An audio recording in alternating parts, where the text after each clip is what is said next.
he's going to get hung out to dry. 1 lap to go.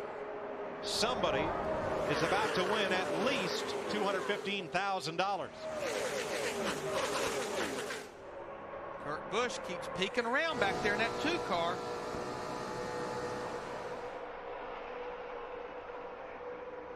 You got to get closer together than that.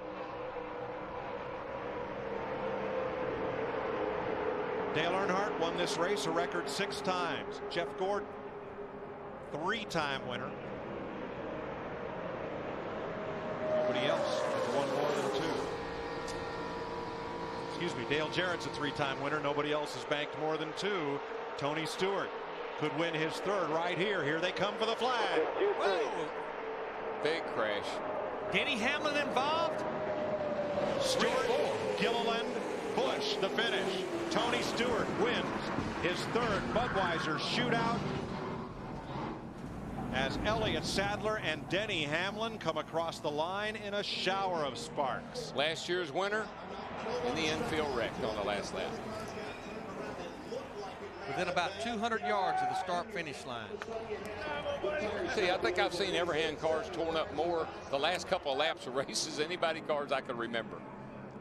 And Kyle Busch, who led the most laps, has to be satisfied with 7. Sure, he'll get to do it here tonight, but let's look at this finish.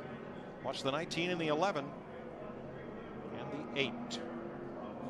I think Junior got in the back of Elliott. And nowhere for Denny Hamlin to go. And Elliott then went down the track into the 11, almost turned him over, and here comes his teammate Casey Kane and rams into the side of the 11 car. Greg Biffle was also involved. And you know, Mike, none of these cars are their Daytona 500 cars, but a lot of them are their backup Daytona 500 cars. Hard to tell if Sadler was already a little loose when Dale Jr. got to him, but there certainly was enough contact to send him around. This look here may give it to us. Looked to me like the 8 probably got into the back of the 19, just enough to turn him. Yeah, right there. Doesn't take much at that kind of speed.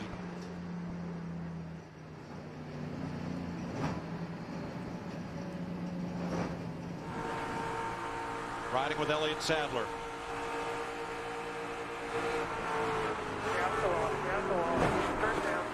Well, that was a hard lick on Denny Hamlin, the 11.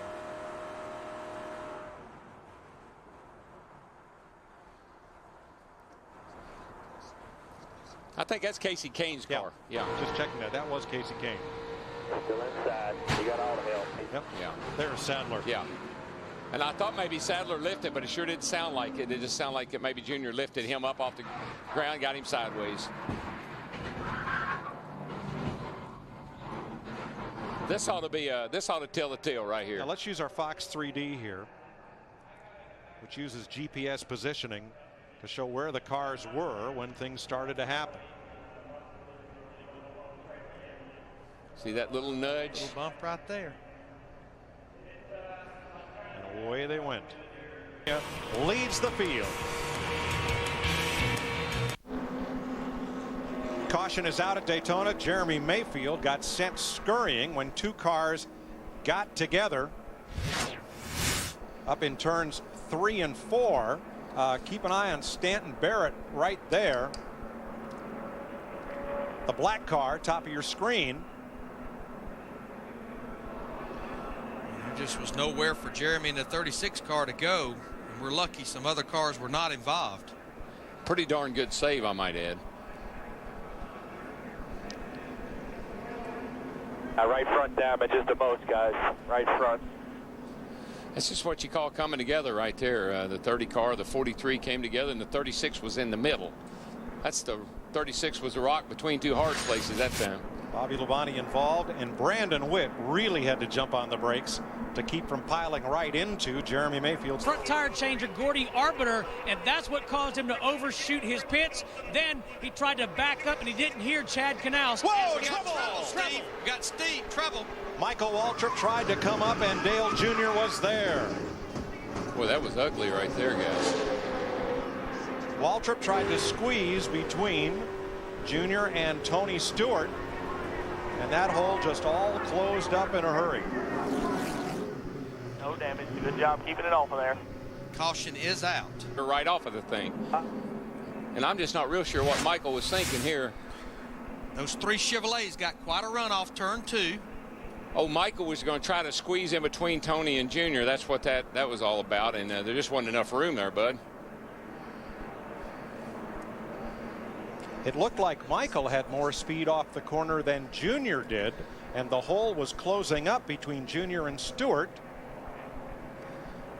Just tried to force his way into an area. That camera is a little bit bigger than he thinks it is, I reckon. But he misjudged it by a lot. And they're... Let's ride with Dale Jr. So inside, Dale Jr., you've got all the help in your lane.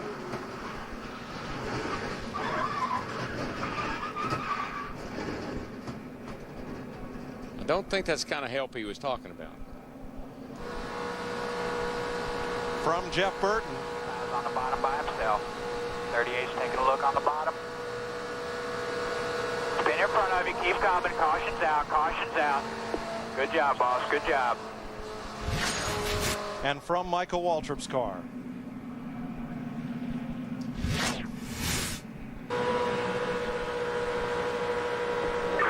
Up outside. All of them lined up outside. Got a little hole behind the 8. Half car length back to the 20. And you heard the spotter say, little hole behind the 8. Caution's out. Caution's out.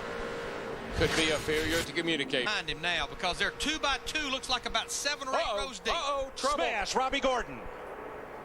A.J. Allmendinger, caution is out.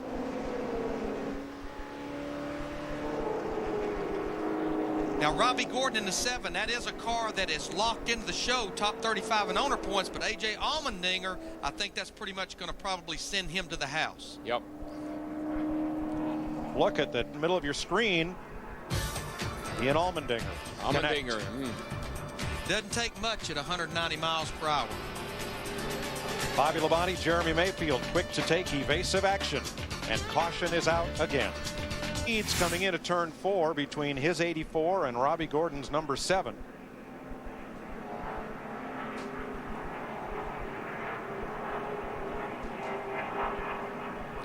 Yeah, I think Robbie was trying to get out from behind Sauter there in the 70 car, and maybe didn't give AJ quite enough room at the closing rate he had.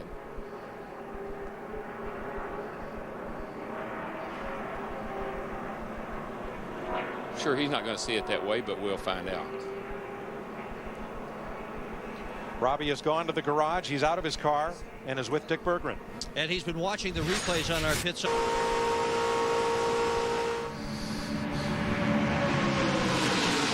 Keep an eye on that bright orange car behind Denny Hamlin, 58 right there. James Harvey Hilton, 72 years old right now. He's in one of those transfer spots. He did not pit. Back straight away. David Reagan was the free pass car. He was trailing the field, trying to catch up under green, and crashed. You know, I believe he's had left rear tire or right rear tire problems again. What has caused this? You can see the right rear tire there that's down. And there's not a whole lot of damage back there except where I think he had the flat. 5th caution of the day, and there goes rookie David Reagan.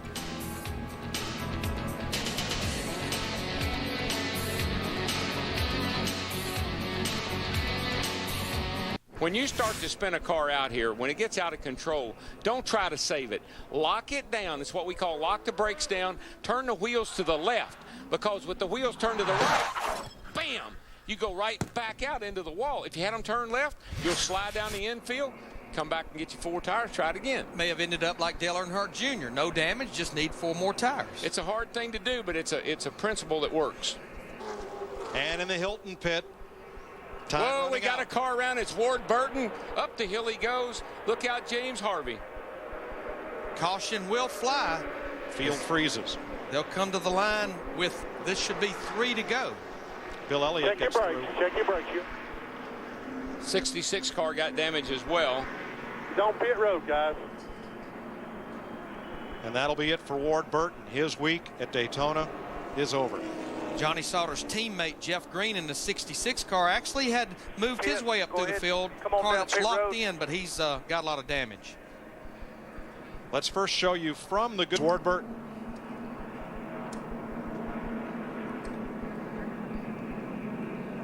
Looks like there's a lot of cars in front of him that slow down a little bit and back out of the throttle maybe a tad, and here come Ward. He had nowhere to go. And it looks like the 49 car didn't check up as well, Mike Bliss, and just got into the back of Ward Burton in the 4 car. I think this was Michael Michael getting in the back of Casey Mears. That bottled everybody up, and then Ward got hit from behind. Jimmy Johnson almost got the wall off 4 there. I don't know if he did or not.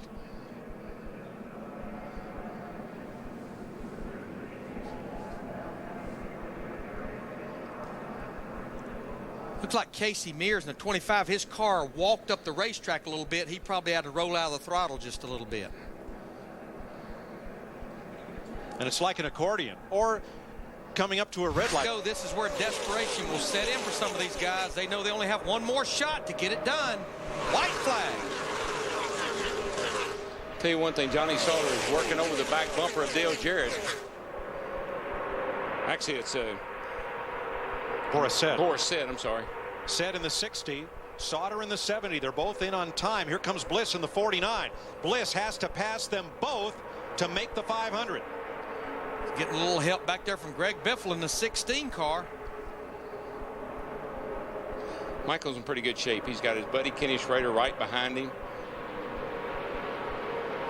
And Dale Jr. cannot advance on the leader. Here comes Bliss. He could do it. He's past Sauter. Man, we might be all right here. He's alongside Said.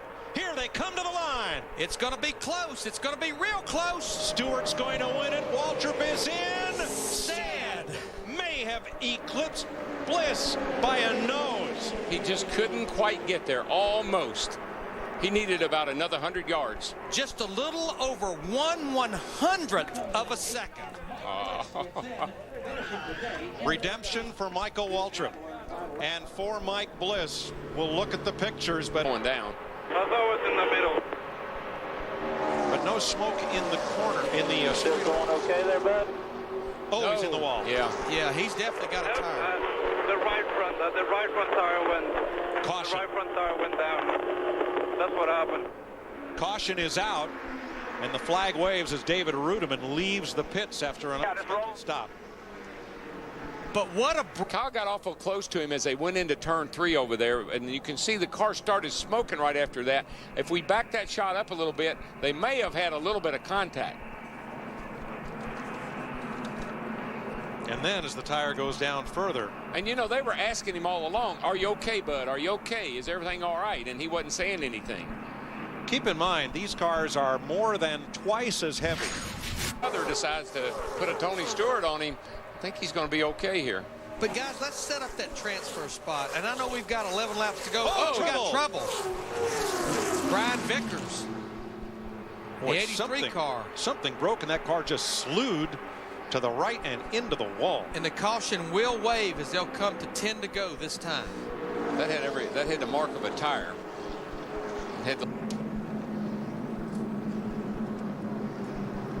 Yeah, you can see the right. That's it. Lost a right rear tire. And there's just no controlling it. Remember, the speeds are running here well over 180 miles per hour, 31 degrees of banking. Yeah, there wasn't a whole lot he could do right there. See the right rear down, so he cut a right rear tire.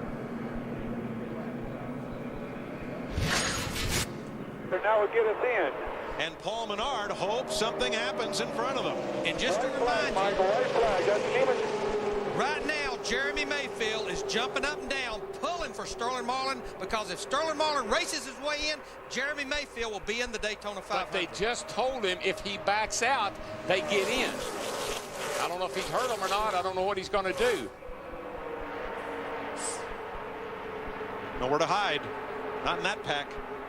And Jeff Gordon has come from way, way back to make a run here right on the end. He's going to go the outside, and here he comes. But I'm going to tell you what, watch Mike Wallace right there in the 09 car. There's the race right there to get in between the 13, the 14, and the 09. Marlin has backed out. So that means it's Nemechek and Wallace. Here they come to the flag. Jeff Gordon's going to win his third duel at Daytona. Nemechek's in, and it may be Mike Wallace. I believe Mike Wallace did beat Flame-painted Chevrolet. Top of your screen, right corner. Here he comes. Just ran out of racetrack there at that turn 2, which is the worst. If we get a caution from 0 to 15 laps into a run, teams are talking about the 2-tire scenario, but they've got to be very careful. Trouble. Trouble. Back straight away. One car sliding toward the wall and stops short. Boris said the 60 car had to race his way in. Nothing. In the grass in the back straightaway. You all right, boys? Caution will wave. First caution of the day, and it looked to be as if it could have been a single car incident. The veteran road racing champion is going to run half a dozen or come down out of the banking. Watch the number 60, bottom of your screen. On the bottom. Wow. It just looked like that car had that 4-wheel drift up off the corner onto the backstretch. It's almost what happened to Michael in the qualifying race when he got into Dale Jr. That thing just took off, baby. Bam, just like that. First caution of the day in Daytona. There is one, David Gilliland, and way up there is the other, the 55 of Michael Waltrip. Or Boris said, excuse me, Boris said in the 60. Boris's car right here just takes it. I mean, it just never turns. It's like the front wheels are off the ground, and he just slams into the side of Rudeman in the Domino's Burger King car.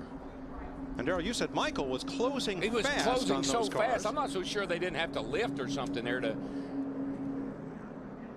I tell you, you know, they've done a lot of. Look at the rear wheels come off the ground. They've done a lot of things to these racetracks, but paving that back straightaway like that. That's one of the best things they ever did. Otherwise, he'd be flipping by now. Especially if you go get on grass like he is now. But fortunately, the speed of the car is slow enough. It's not a big deal. He's tight. They feel lucky, though, because Dale Earnhardt Jr. says that a part of the metal has hit his race car. He has asked his team to take a good look at it, as well as his spotter, Steve Meal. Kyle Petty, debris came off Kyle's car when he had a tire problem. Tony ran over some of it. And then this. That's serious right there. That's that right front fender that he had problems with in the qualifying race. And the butt shootout, I'm sorry, that he had to get fixed before he could run very well. And it also blocked Tony Stewart in a 20 car. He almost was involved in that, but they were heads up enough to stop. And that's whose shoulders I put this whole thing on. That driver can't make that call buckled in that race car. It has to be on the shoulders of the crew. This will take your breath like it took mine. This is scary right here. That is. He had quite a bit of help, it looked like. I guarantee you. You got Strammy.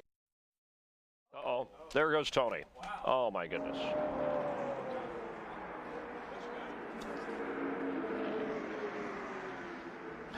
Crash in turn 4. Man, and there in the midst of it sits Tony Stewart and Kurt Busch, the 2 leaders. I believe, I'm not sure, but I believe Tony got a little loose all at once. Kurt Busch, the 2 will go straight to the garage, Jerry. I'm worried about you. I ain't worried about that car. That was Greg Zipadelli, Stewart's crew chief. And the strongest Chevy and the strongest Dodge in the back of Tony or not. Let's wait till we get around here and see. Tony's car just Tony hit the apron. He got down on the apron. He got a little bit loose. Kurt was all over the back of him, and there he goes. Tony's dropped the window net on his car. That's a signal to safety workers that he is okay. Watch the yellow line. Yeah, watch the left front tire. Gets it on the apron just a little bit. You see the car wiggle, and he gets loose. He's got to probably lift out of the throttle a tad. And here comes Kurt. Cannot get off of him. They make contact. And then once Tony gets sideways, nowhere for Kurt Busch and the 2 to go. What a shame. You're doing 185 miles an hour, Darrell. The car in front of you suddenly loses several miles an hour of momentum. Was there anything Kurt Busch could do to avoid Stewart? No, you could see he was trying to get down. He was trying to get underneath Tony to get away from him. It wasn't possible. He did everything he could do. And remember, they had fresh tires. This is a racetrack where you run wide open on the mat. Just listen. Just that little, you hear the throttle, and that's all it takes.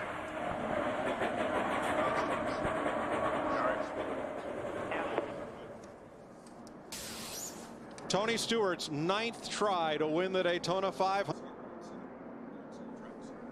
See the car wiggle ever so slightly. Tony, you heard the throttle on the other replay we had. Tony had to work the throttle, and Kurt's just closing at probably another 5 or 8 miles an hour. Caution at the tail end of this field. There he is up in the top 5. Yeah, he shuffled the Mark out, got a nose under him. Mark gave him some room, and there well, they go. There's Jimmy Johnson, the 48 car. Hard Here we go. Tony Raines with him. Denny Hamlin. That was inevitable. It had to happen. You can't be this late in the race, be bunched up like that, and not have trouble. Holy cow, did you see that shot? Snapped his head around. Thank goodness for those big headrests. Caution is out for the 3rd time today. Rudiman. David Rudiman crashed. There's several more back there. This all started somewhere back about the 15th place. Start breaking down. Jimmy Johnson, last year's winner and the series champion. Crashed. He's okay. He's trying to get it cranked up and hopefully get it back to the pits. That's David. That's Rudiman there in the doubles. 66 in the middle. Nope, it's in front of him. It's 48 car just lost it. Gosh.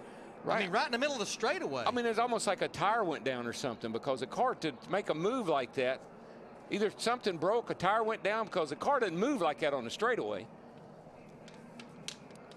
11 car going by there, Denny Hamlin. He got damage, as we saw. Oh, there he starts way back up in there. He gets loose coming off. That's got to be a flat tire.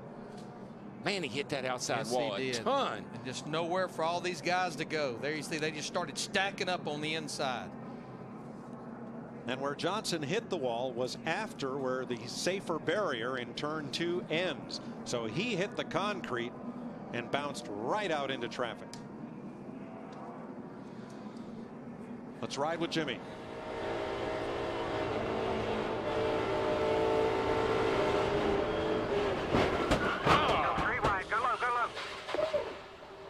Right in the middle of it.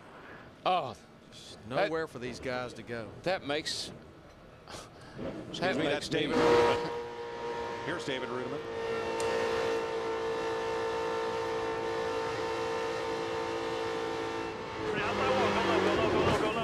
Go. Wish I could. First replay was from Tony Raines' car. Now let's ride in the low Chevy.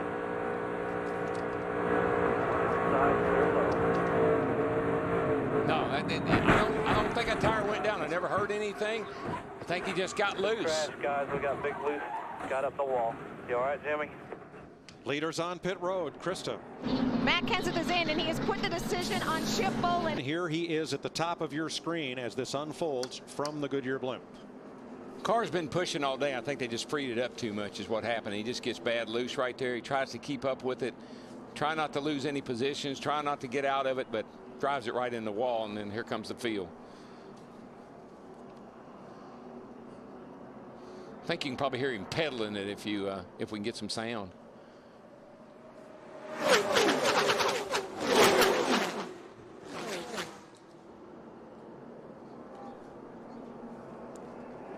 Two right side tires because he only had about 12 laps on those last tires. Oh. Jamie McMurray gets in the back of one of Mike Wallace's crew exiting pit road. Goodness. We'll update that story when we come back. 100 in high definition on Fox. Fourth caution of the day in the Daytona 500. Check that. Fifth caution of the afternoon. Our computer scoring a little latent there. And from high above. It's what you call a wad right there. They get all wadded up, and the 25 and the 99, and 99 gets in the fence. 26 was involved. Jamie McMurray in the 26, Carl Edwards in the 99. See Joe Nemechek in the 13, bumps into Carl, but in the meantime. Yeah, this was not quite what brought out the caution. Watch the yellow cat car. He gets forced into the pit lane. Here's what I don't think he realizes. He's got a flat right front tire. 150 miles an hour. Blaney is trying to scrub off speed. And just nowhere for Ken Schrader, the 21 car, to go. Or Boyer in the 07 car. Don't think he realized he had a flat tire, and when he got to the end of pit road, he couldn't turn. Came right out in front of Ken Schrader. Clint Boyer also damaged, and Schrader's Little Debbie's car is a wreck. Remember, Schrader and Buddy Baker were the two drivers to win on Sunday and then on Thursday and have a shot to win the 500. Schrader will drive most of this season. Tough way to start. Look at this great camera work, folks. Yeah. Jamie McMurray forces Casey Mears in the 25 into Carl Edwards outside there on the 99. They get in the wall, really kind of tore up some cars, but no real damage done until the 22 gets forced on the pit road. Yeah, Mike Wallace got into the 22 Blaney, who took evasive action. Come on, come on. Stay in there. Riding Come Clint on. Boyer. Come on. Come on.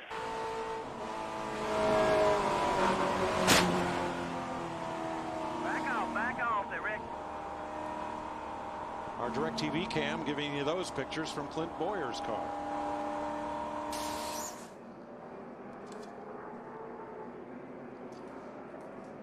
Darrell, I'm like Silver car, tire smoke from the 17. Nobody's going to lift now. There's just 4.5 laps to go in the Daytona 500. What do you think? Oh, there's a car in trouble. Jamie McMurray, the 26 car, bounces off the outside wall.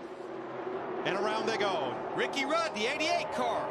Caution will be out. Dale Earnhardt Jr.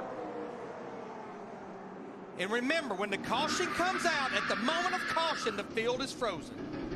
What do we got? 5 laps to go, before to go this time. It looks like we may get a green-white checker here. McMurray is done. Rudd and Earnhardt trying to make it back to the pits. Boy, Junior's car is crunched. We will have Stock Car Racing's version of overtime. This race is scheduled for 200 laps. Watch the right side of your screen. McMurray up high. I think he may have got a little shove from behind. I'm not sure. It looked like that's Kenseth in the 17. And they just started stacking up from there.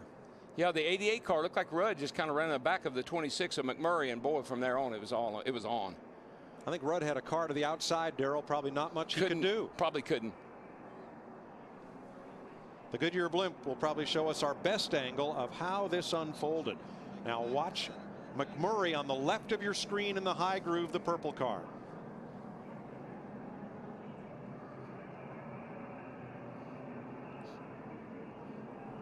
I'm pretty sure that Kenseth's got in the back of him. Looked like maybe Jamie may have had to lift out of the throttle just a little bit. And here comes the rest of these guys. Like I said, we're coming to the end of the race. You don't lift now. And Darrell, Ricky Rudd could not swerve to the right because Earnhardt was there. And they just all stacked up. Tight racing quarters. Tight.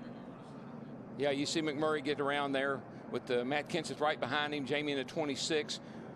Smoke, and you can't really see a lot with the smoke. Car starts swerving. Oh, Rudd got hit from behind. It looked like maybe Dale Jr. lifted him up. Even though McMurray straightens out, suddenly he's 20 miles an hour slower than everybody else. And here they come.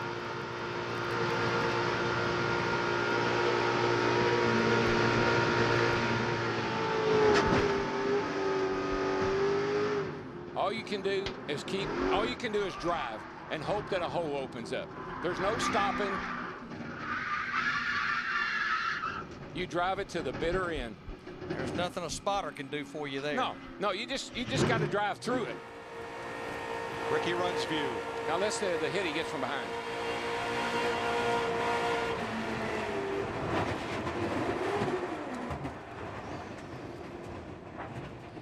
And in an incident like that, you can't get your hand up. You can't signal. You say, hey, I'm slowing down. You don't have time to slow down. And Ricky Rudd's 29th try to win the 500 is over. And that's just how fast it happens right there. You got a car down on the inside, the 40 car. Strimmy, he's down there spoken. You got the 26 in the wall. Here comes 17.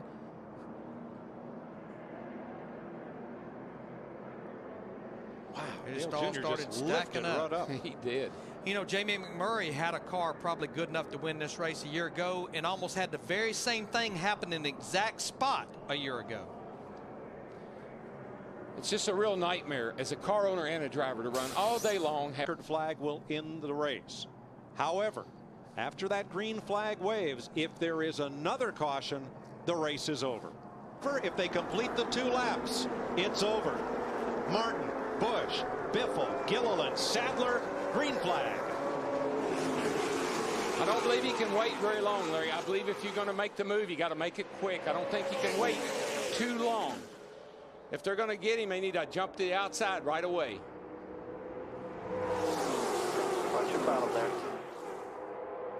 You know he's not going to give up the bottom, so you got to go to the outside. Still. Look at the outside line. Jeff Gordon in that 24 car with his teammate Casey Mears, but Casey leaves him out there. Now, one back. All single file behind you. He's coming hard, about half back now. Now, when these guys on the outside, when they get side by side with these other cars, they're done. We're coming to the white flag. It's up to the 5 of Kyle Busch. How long can he wait if he's going to go? Still single file. White flag, 1 lap to go. Coming to the white, man. Coming to the white. Single file behind him. 5, Front 16, four, 38. single file. Here they go. They got to go. They got to get Mark moved. They got to move him somehow. Gets back to that yellow line right around the bottom, all the way through turn 1 and 2. Mark Martin is driving the race of his life. And there's nobody that's better at holding people off at Daytona. Kyle Busch lagged back a little bit. Is he going to get help? Is he going to come? He's Still looking. back behind you. He almost squeezed Harvick into the wall, and here comes Harvick, the 29, with Matt Kenseth. Oh, Mark got loose. Mark got loose. And Harvick's getting a run off turn 4. It's going to be a drag race all the way back to the start-finish line. No caution. They're side by side, right to the line. Big crash. Here they come. Checkered flag. Harvick. Kevin Harvick wins the Daytona 500. We got one car on his roof coming across the start-finish line. They're still wrecking. They're wrecking everywhere. Boyer's on fire. Jeff Gordon's wrecked. And they are still wrecking. Montoya, Stremme, Kenseth, Biffle, Marlin, Carl Edwards, Casey Mears all crashed on the final lap. Have you ever? Well, a couple of times. I'm going to repeat what I heard a few years ago. No, I have never. I got so excited I broke the damn mirror in half. Jeff Gordon's day ends about like his teammates. Clint Bowyer came across the start-finish line on his roof. I've seen fire and I've seen inside. Mark was not going to give up the inside. What happens back here is Kyle Busch gets on the apron ever so slightly, gets into the 17, and it's on from there. Look at the 38 car up on top of somebody. There's a car turning over. And look at this finish. And it's a drag race to the line, and we've seen Harvick do that before. Yes, we have. You could see Harvick trying to pinch him down to keep that momentum on him. A little side draft. Get a little side draft and try to pull ahead. Now, unofficially, Jeff Burton with David Reagan in the 6. Unbelievable. Kevin Harvick was doing donuts in the grass, and he may have toasted the number 29. I think he broke another transmission. Congratulations. It'll come in here from the right in the bottom lane. Clint Bowyer gets slid sideways. Whammo.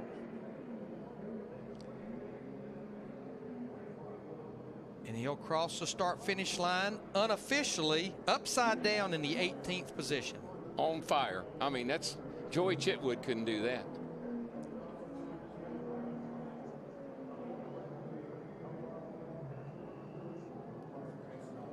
Bowyer making a hasty exit through a small window opening. That's one of the things that's going to be addressed by the car of tomorrow. Yeah, I'm just glad he's landed back on his wheels with that fire, because he didn't want to be trapped down in there. NASCAR does such a great job.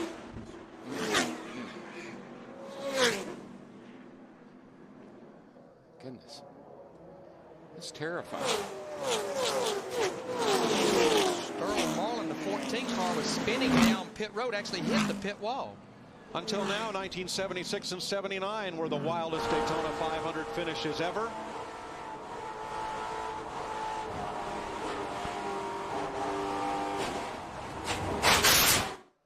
New one for the record books. Just show them how Worcester, Mass is spelled and ask them to pronounce that. Whoa, boy. Guys, Kevin LePage.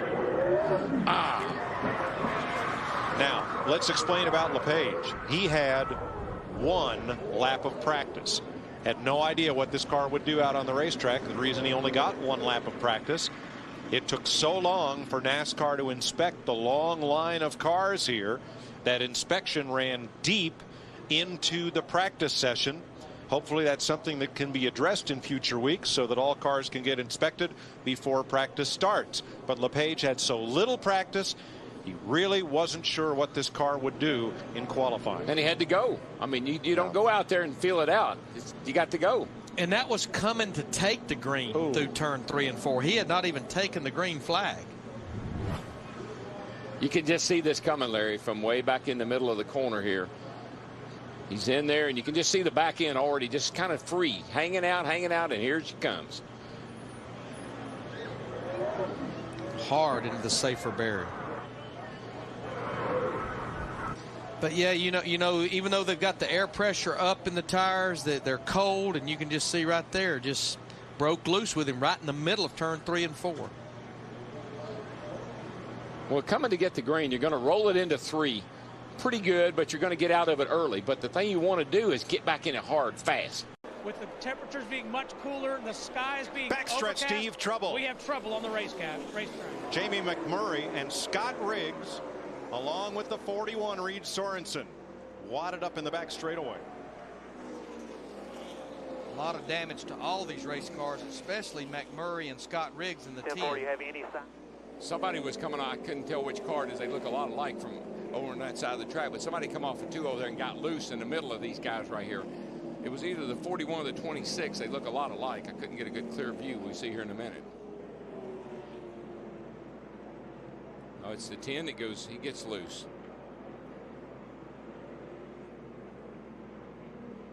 Well, John Andretti just shot through, and so did Jeff Green. That is a hard lick into the safer barrier, though, there in turn 2. Just snaps around with you. When the rear end jumps out like that, the way these cars are set up, big right rear, soft left front, makes a U-turn. Just nowhere for Jamie McMurray to go, as well as Reed Sorensen, the 41, just a victim as well. I think there's some other guys back there probably got some nose damage as well by bumping into each other. Let's ride with David Rudiman, our Domino's cam in the 00.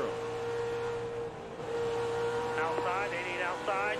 All clear, good job, all clear. And from Dale Jarrett's UPS camera.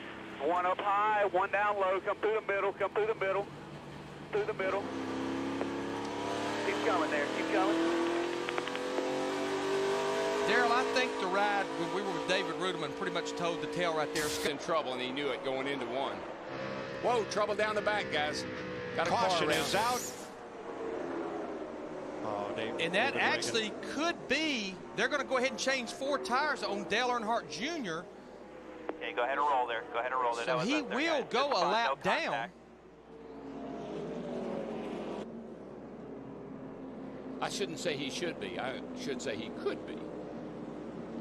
David Reagan spinning the AAA number 6. If you're a lap down, you're the lucky dog. You're going to get the lap right back. That's why they put 4 on. So you're cool. Okay, there you go, Jim.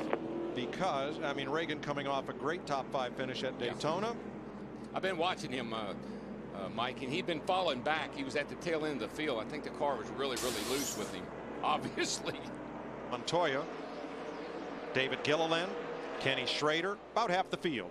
Now, this is not what those guys that just made that pit stop wanted to see, because they will go a lap down and the caution is out. Sterling Marlin had just completed a pit stop in the Panasonic Chevy. Got a left rear tire cut down there, but then the whole left side is torn up. Pretty hard lick. Oh, something happened to that race car just going down the straightaway. Yeah, right in the middle of the straightaway. It's almost like it's got to be a left rear tire for it to make an abrupt turn like that. See, the left rear tire is down, and I'm pretty sure that's what happened to it. Well, that car really hooked into the wall. Yeah, it did. I'm just almost positive. The green flag for a restart. Looking at his left side tires are all wrinkled up. Yellow is out. Trouble. Turn 3. Big smokers. That Dale Jr. That's the 8 car. Yeah, yes, he was out there. He's going to be lucky to keep that thing out of the wall.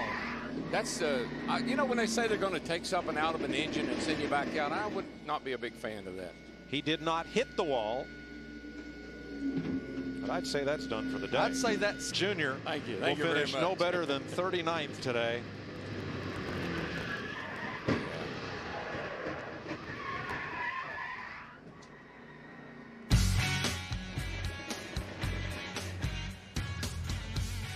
Joe Nemechek gets the free pass. Is that an Oscar-winning performance? Sorry, not today. Smell what's cooking in the kitchen, and Harvick can smell we got that trouble. lead. Big trouble. Caution down, turn 4. David Ruderman in the 00 car. He's destroyed that car. I'll say. Ricky Rudd and Bobby Labonte involved. Well, David's car looked bad. That's him right there. He is. He's moving around. He got the breath knocked out of him. That thing is. Holy cow. He's fine. Thank goodness. Gotta get out. It's on fire, David. He's got the breath knocked out of him. I can tell you that. A hard crash puts us under caution with 8 laps to go. Now, Mike, there's a good example of what our safety crews are doing today. They are on the racetrack with the cars coming. And one reason they can do that is NASCAR's situation we talked. See what will happen here. Last 2 cars back are Ruderman and...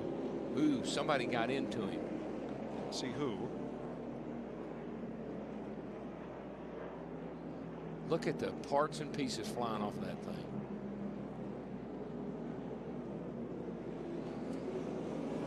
Let's ride along. Team looking inside. Oh, Big crash. Your body stings. I tell you, you can't believe All how right, David, talk to me. Talk to me, David. He hit hard, guys. a little bit snug. But in turn 2, White flag it can't this be. time. White flag. Bring it home. Kevin Harvick got his tire changed. He's at the tail end of the lead, lap 17th. Look at that thing, Larry. Eating that white line up, back in the gas, not pushing the nose. Off she goes. Goes through the center. He's able to pick that throttle up and drive it straight Clear off by the corner. 7. No pressure here. Clear by. Jack Roush has 12 victories at this racetrack, 6 in the Busch Series, 4 in Nextel Cup, and 2 in the trucks. Only just a few feet here, a few yards here. I love it. Matt Kenseth, second time in his career, he sweeps the weekend. Kenseth wins the Auto Club 500. Oh, goodness gracious, Mikey. Michael had his hands full down there in turn 1 and 2. Buddy. He didn't need that, boys. This is lap 1. We know it's going to be a throwaway lap for him. Just got to regroup here for lap 2. Come on, buddy. That thing is just evil. Oh, he's going to wreck it. Lost his momentum, come to the line. Oh, me. Some kind of speed he carries down here. Gotta go. 194. That's about 5 to 6 miles an hour. I don't believe I'd have said that if I were y'all. I think I'd have need to be watching what we're watching.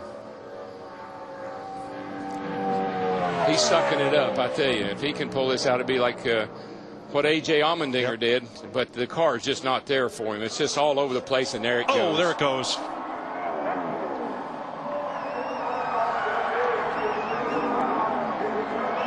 That's such a shame. The car is just evil. There's no way you can drive a car like that. It's just like it wasn't even down in the racetrack at all. No, it never. It was that way the whole run.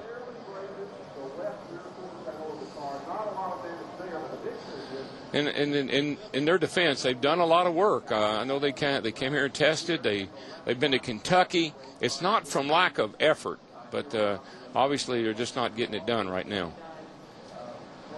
And this is what I was afraid was going to happen to him. Because when you're in a situation, you got to get in on your time. What are you going to do, Larry? You got to just run it till you wreck. Car just gets out from under him. Doesn't really hit the left front that hard, just kind of scrapes it. That was nothing. This is Friday. Oh, yeah. Qualifying. He gets air here. Yahoo! The reason this happened, He ran his first lap good enough to make the field, but he misunderstood his crew chief telling him the time and thought he had to try to go faster. He kept it off the wall. He made the race. Casey Kane thought that was pretty cool. But Daryl, definitely the track is the hottest it's been since these guys have been here. We got one all the way against the wall. David Reagan in the 6 car. And caution will wave. He got up high, Larry. We've seen that time and time again. Got that dirt all over his tires and could not get the car back down. And David comes in here 5th in the points, the top finishing rookie in the first 2 races. We said expect the unexpected. Out of the groove. Now you watch the dust start to fly. See the dust and dirt that's coming up around the car? That's just that's residue from the tires and the sand and everything else that's up against the outside wall. And Darryl, we talked about no grip. The higher you go, the worse it gets. Rookie David Reagan, 5th at Daytona, highest rookie in the point standings. First car to test the outside wall in Las Vegas.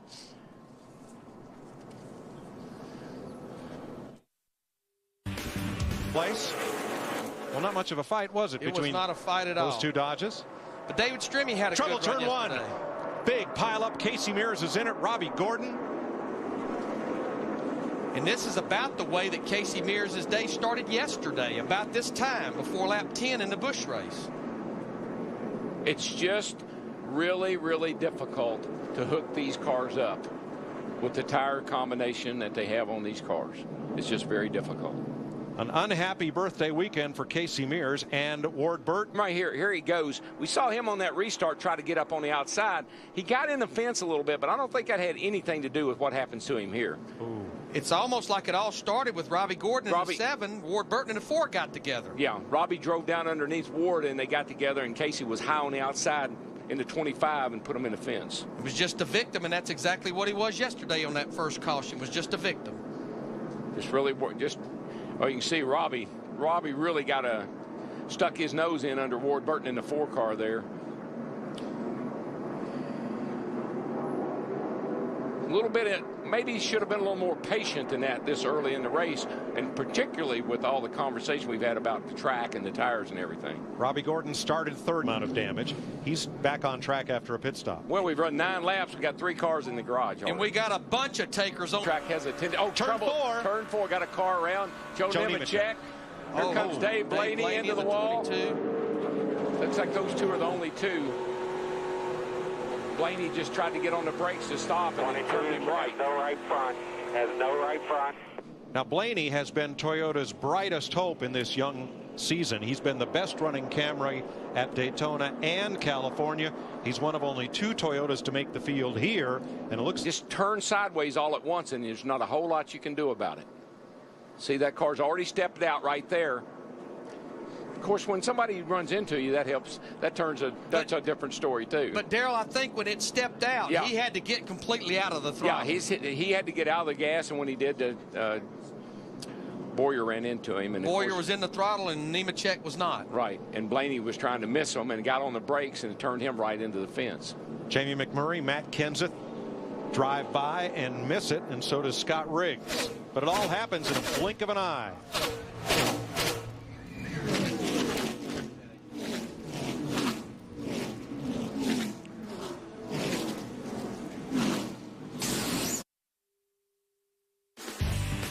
NASCAR Next Cup Racing on Fox is sponsored by Budweiser, the official beer of NASCAR, and proud sponsor Dale Earnhardt Jr. and the number 8 car. Spinning down the front straightaway, rookie Eric Elm racing Nextel Cup. Just gets around with him. We've seen that time and time again. If he'd had the wheels turned, well, no, that was not anything he could do with that. That was a good job to minimize the contact. Nice shot from our Ultimate Picture cam. And we're under caution once again. Pretty good timing, Larry. I think the guys were needing some gas. Well, that was the longest green run that we have had right there. We're going to see everybody on pit road. It's been 17 laps since that restart, so I think you will see feeding time. The race, he was really good center and up off, and he said that is where we are going to wear them out all day long. Caution is out. Johnny Sauter. He pounded it off of 4. Yep. Get down there. Get down there. Sudden impact. Around. Snaps. right into the fence. And it was a hard lick. Or Reed Sorensen in the 41 just getting by. There he goes, right up top screen. Hard, right with the hit the wall with the right front tire. I know this wasn't a very timely caution for Johnny Sauter, obviously, but boy, it was a very timely caution. When you've got a hard tire like we have here, changing them isn't going to do a whole lot of good. Turn 4, Kyle Busch. Kyle Busch around in front of a whole bunch of cars. Nobody hits him. He doesn't hit anything. Safe. We're fine. Denny Hamlin, the 11, Montoya, the 42, and Joe Nemechek, the 13, who's back out on the racetrack. All right, come on. Watch this. I mean, Jeff just sat here and watch. Now listen. Still clear. Nice job, buddy. Nice job. Keep coming. Keep coming. Caution's out. Now Burton got some damage, didn't he? Got hit in the right rear. He got damage. You could hear it. Yeah. And you can see it almost right there. But you just see all these cars are right behind the Kyle Busch, and man, more of them didn't wad up. I don't know. He's working that thing, baby. He's fighting it. And just remember, before that last caution, he was going backwards, and he told his crew, hey, I'm loose. They changed 4 tires and made adjustment, but still way too loose. He almost got hit there by both the Yates cars, Gilliland and Rudd. Almost T-boned him. He wasn't snickering either, was he?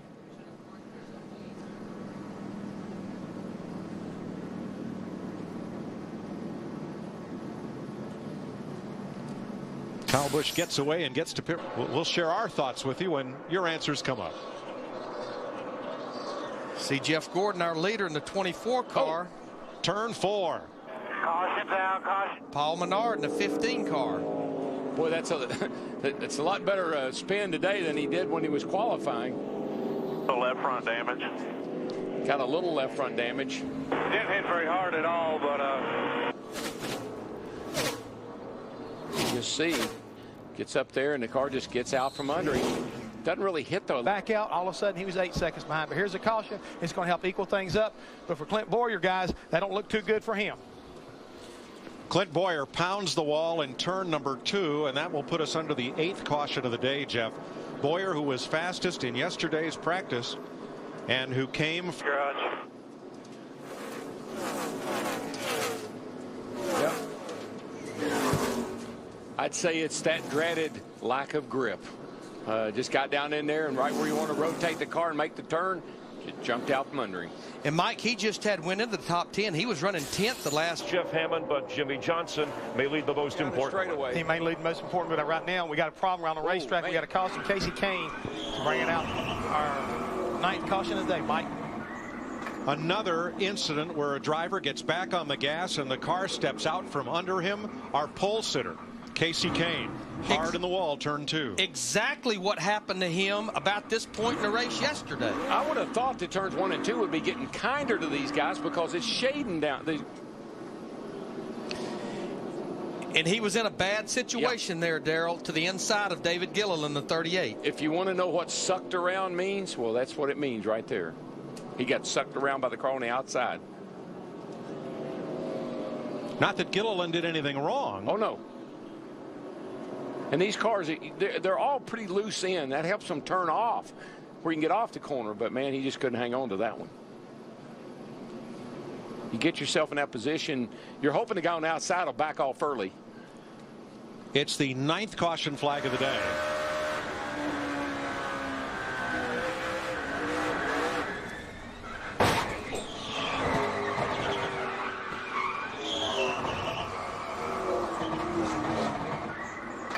Boy, that's and on the left of your screen for 4th. Mark Martin and ex-teammate Matt Kenseth go at it. White flag. The white flag's out for Pete's sake. Oh, shucks. Let's this is just getting this good, is good, boys. Yeah.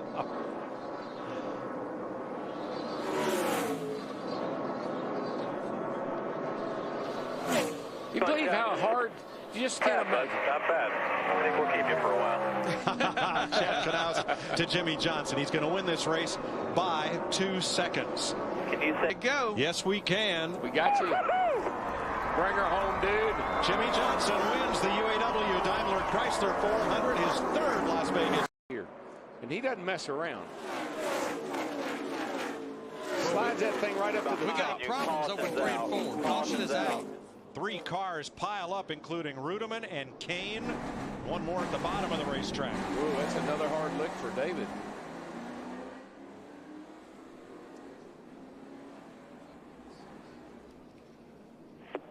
I'm sure I killed another one. And there is. See what happens here going down the back. The 16 Biffle on the inside. Here comes Rudeman. Ooh, ooh, ooh. Gosh, Biffle went to move up, and the hole was not there. He got 2 at once. He got the 83 from the back and the 00 from the front. And there's Casey Kane hooked up and can't get loose. Watch his 16 car. He gets 2 at once. Bam, bam.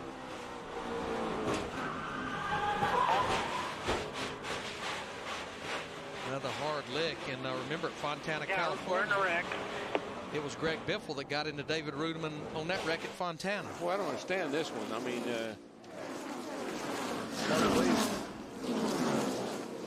let's watch from Casey Kane.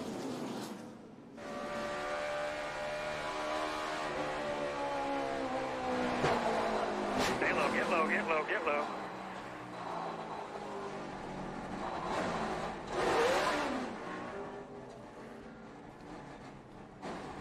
We saw Biffle coming up. I wonder, Darrell, was Rudeman. I guess we last week, Larry, we underestimated a 48. Can he win 3 in a row at Vegas? I said, I don't see how that could be possible. He did. Yes, he Today did. we say the 20 will walk off and the 48 will run second. Where is he at? Leading the race. Title defense for Jimmy Johnson. The Nextel Cup champion going for 2 in a row. Back at 5th place, side by side, as Johnson comes to the line. Jimmy Johnson wins the Cobalt Tools 500. Stewart Kenseth on hand, and here's the moment they've been waiting for. Boogity, boogity, boogity. Let's go racing, boys.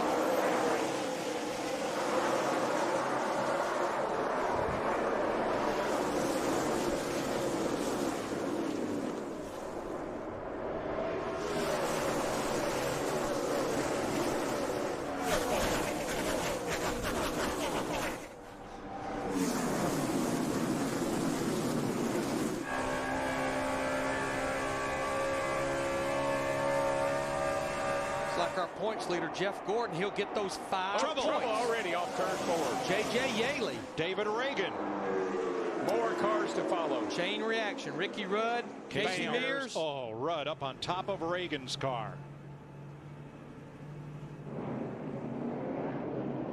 What was that about? Last time I remember I start by points here. Iceberg, dead ahead. Come on around.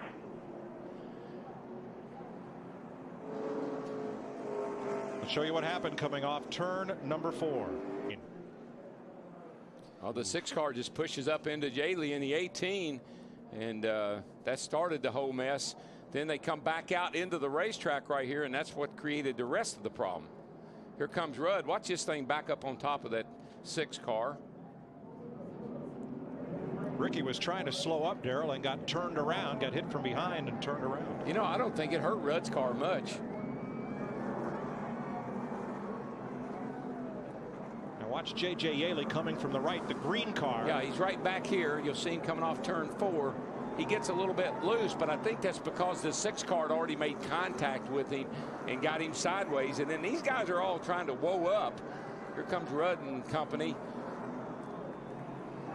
Johnny Sauter in the 70 had to go down through the grass. He was back there behind Ricky Rudd, but I think J.J. Yaley, the 18 car, he was as high on the racetrack as he could go. Yeah, Reagan just, there's not a lot of grip on the first couple of laps, and Reagan just got it back in the gas, pushed up into him.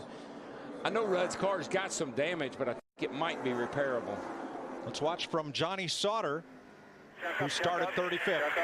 Go inside, way inside. Whoa, whoa, whoa. I like that. Whoa, whoa, whoa. Okay, I think you're good, Johnny. But you're right, Darrell. Overheating, and Kenny Wallace came to pit road, put the hood up, and they have pushed his Furniture Row racing machine to the garage. Doesn't surprise me that a lot of guys got a smoke down the back over there. Mike Bliss in the 49 car. Hard lick to the front. racing for the Paralyzed Veterans of America. One of a number of charity initiatives this weekend here at the track. At the top of your screen, my car just snapped around. It looked like it did, and that's not unusual for this place. I'm not sure if one of the Red Bull cars. I don't think they made contact. I think Mike just got loose coming off 2 over there, and the thing snapped around on him. Vickers in the 83 car was right behind him, but let me tell you who that really benefits. Of course, I still think they're. Well, he got the run on the high side off turn 2, just like we've seen so many times. You're just able to keep that engine wound up now, there. This is where you better be careful. Oh, Stewart around. Oh, I was just thinking that you might want to be real careful doing that. Nowhere for Jimmy Johnson to go with that 48 All car. good. Tosses out. I don't think Jimmy hit him. He did a little bit. Yeah, he got him pretty good. Sorry about that, Jimmy. Montoya and Stewart side by side. Stewart goes around and is collected by Johnson. And of course, what put Jimmy back that far was the fact of being down a cylinder. He wants to try to clear him if he can, but when he gets in here, you watch. Car gets a little bit loose and scoots up the racetrack and gets against Tony, and around he goes. Drove it hard in there, and then the car starts to walk up the hill. A little bit, you can see his hands in there really working the wheel. Didn't make a lot of contact, but just enough to send him around.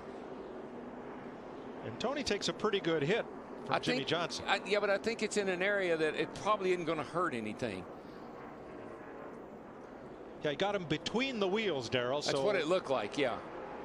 And you can see how the car just walks up the track. That car on the outside's just pulling him. Tony's just pulling Juan right up into him. Look at Johnny Sauter in the 70. Second time today, he gets the Good Hands Award. Missed that one, as did Bobby Labonte. Let's see what the smoke was doing here.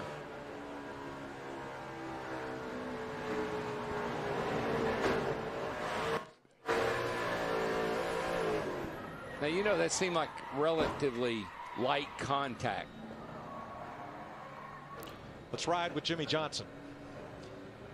The unavoidable, inevitable. Yeah, stay down. See, Jimmy can't see right there. That's how. Dickburn got to go. Tony Stewart spins off of Juan Pablo Montoya and then gets tagged by Jimmy Johnson to bring out caution flag. Today. Well, and the other part of that, Larry, is how many times has this track been. Whoa, Stewart. Oh, he's in trouble again. Turn 4 again. Caution waves. Oh, and he got Dale Jr. Kyle Busch. Kyle just got into Junior. That was the second and third place car. Was being the key word. Oh, my gosh. Now, what's torn up on Junior's car doesn't include the spoiler, so if they pull that stuff off, he can race it like that. Yeah, I don't know. This place is so dependent on aero. There you see Kyle Busch going to the garage. Into turn 3 really, really hard. Runs at Kurt Busch here to try to get a run on him, and the car gets loose. And boy, when it does, around she goes, and the next thing you know, he's got company. And remember, he saves it. He's okay. Look behind him. I think that the 5 ran into the back of the 8. 8 gets slowed down. The 5 doesn't. No Holy kidding. cow, lifted Junior's car all the way off the ground. Yeah, Junior's car's got a little bit more than cosmetic damage. That's probably got the track bar all bowed up and bound up now. Riding with Tony. Look at the car control here. He spins it, saves it, gets going. Now, let's ride with Dale Jr. We talked earlier about Kyle Busch flat out or half turned over. Sadly, both. That was a serious lick. Our Fox extra slow-mo replay. Boy, isn't it funny how the fortunes of a race turn? I mean, Jim, Army of One is about ready to go to war. How quickly things change here in Texas. Twice more. That's how many laps to go. Lap and a half. Burton the leader here. Kenseth has the drive off the corner. And at the white flag, it's Kenseth. 1 lap to go. This is it, boys. Can he do it? Burton on the inside. Kenseth on the outside. Burton. That's as far as he's been. He got him. He got him. Clear. He got him off the 2. Buddy, bring it home. Bring her home. He got him now. Kenseth got into this up a little too high off a 2. Be smooth, man. Be smooth. He's going to get a run off. It's all yours. Bring it home. Jeff Burton comes off the corner. Jeff Burton, the first repeat winner in Texas Motor Speedway. Hit the brakes as well, and he just lost momentum. And once you lose that draft, there's car no goes getting around. back. I think it's the 07 going around up there in 3 and 4. Boyer has crashed. Yeah. Very possibly cut a the tire down. He did. I saw it snap. Caution is out, which is a huge break again for Tony Stewart in that 20 car. Not a good break for Clint Boyer, but for sure Tony. Now Kurt Busch and Jeff Gordon were side by side at the moment of caution. This is the first incident with Boyer. Well, from there in the middle. Just gets up a little too high. Wide up top. More wide way up top. That's a hard lick in that wall at that speed. More wide there. Just hold your line. Trying to make it around to the pits or trying to ride it out. There it goes. Yeah, you see the right front tire looked like may have gone first. We saw the smoke from the tires. I questioned leaving him out. He's had such a great year, but these restrictor plate racetracks, they have not been good to him. Remember, he finished the Daytona 500 across the start-finish line on his roof, and a bad day here on lap 8. This will make it, if we can cycle through these green flag stops, it'll make it where it's a one-stop race. Casey Mears. And you know what? I'm not so sure this isn't a product. I think he was trying to get the pit road because he was one of the cars that needed the pit. Got punted by Jimmy coming in. And it sounds like he see if he fired up. may have gotten turned by his teammate. But I definitely think Casey Mears. Larry. Yeah. Let's see. He's right here. He is right in the front of the pack. But you know, Larry. Yeah. I mean, he's up a little high. Man, that's a hard lick. Hit. But he was up a little bit too high there, trying to get. You know, he should have been a little lower, maybe. I don't know. Let's watch from Jimmy Johnson's on board. See right here, he moves. Coming through the corner, he moves out a little bit.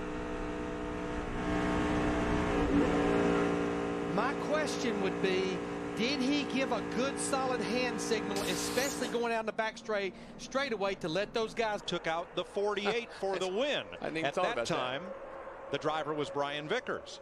The other irony is that Tony Stewart, who's now steaming up the outside. Oh, trouble. Ricky Rudd in the wall. Trouble back Nemechek there. Around. Kyle Busch.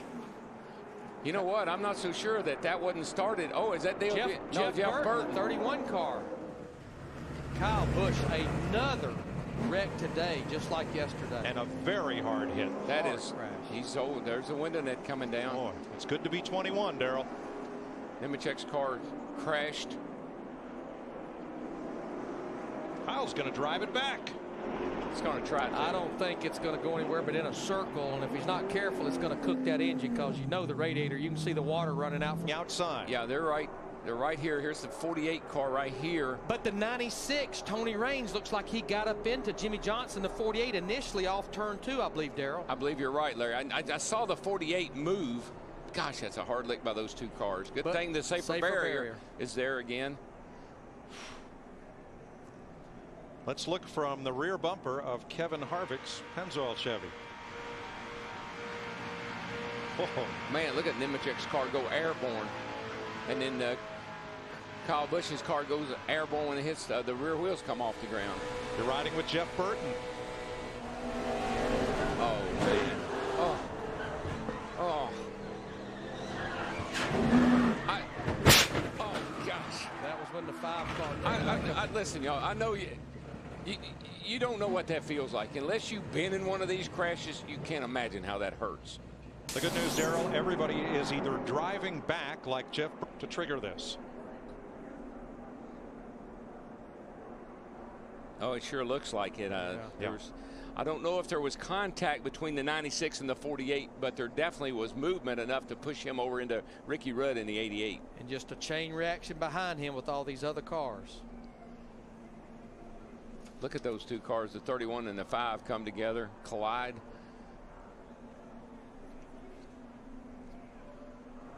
That's definitely what happened, Larry. The 96 scooted up the hill just enough to get into the left front of Jimmy Johnson, and there was Ricky Rudd, forced him into the wall. Now watch the 13 come across. Bam. He got turned around by his teammate Sterling Marlin trying to slow down. Look at that 5 car. It was flying backwards.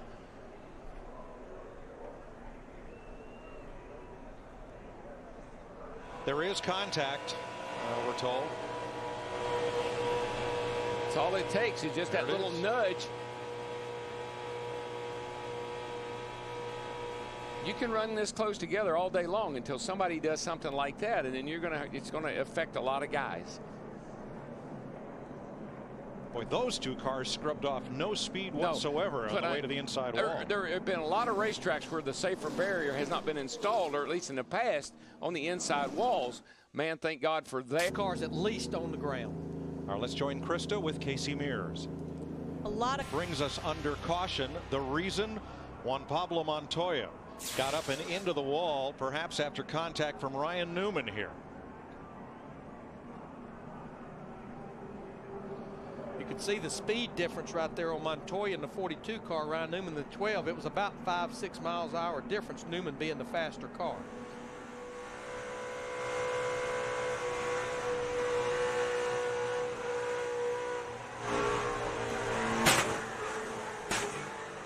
And that really pancaked the right side of his Haviland number 42. And get a big restart and get away from the pack, because then they'll draft on by him. I think McMurray is going to try to jump all over him like a frog on a June bug. Green flag. Johnson to the inside. And there goes Kurt Busch in the 2 car with him, pushing him. They're going to trap McMurray in the 26 on the high side. Boy, I'll say, look at him fan out. High, low, high, low. Somebody help me. Oh, there goes Stewart, the 20 to the high side with no help. They're 3 wide off turn 2. Trouble. It's over. There's the caution. There is the caution right there. Only one attempt at this green-white check. And Stewart has crashed. While everyone lifted for the caution flag, Tony Stewart ended up in the wall.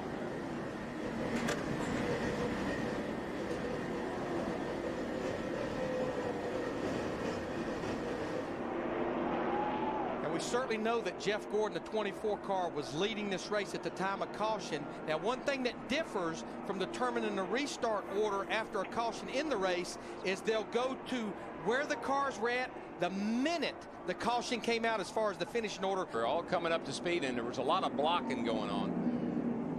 You see Gilliland, I just saw him cut down in front of Tony. Kenseth got into Sauter. Sauter's still okay. 4 wide. 4 wide, and no, the 16 comes down, catches the 70, but there's action in front of these guys. Well, Elliott Sadler and the 16 got together. That's what caused the wreck. But when everybody right here, you see the 38 and Tony. Who tipped David Gilliland around? Somebody must have. Was it 26?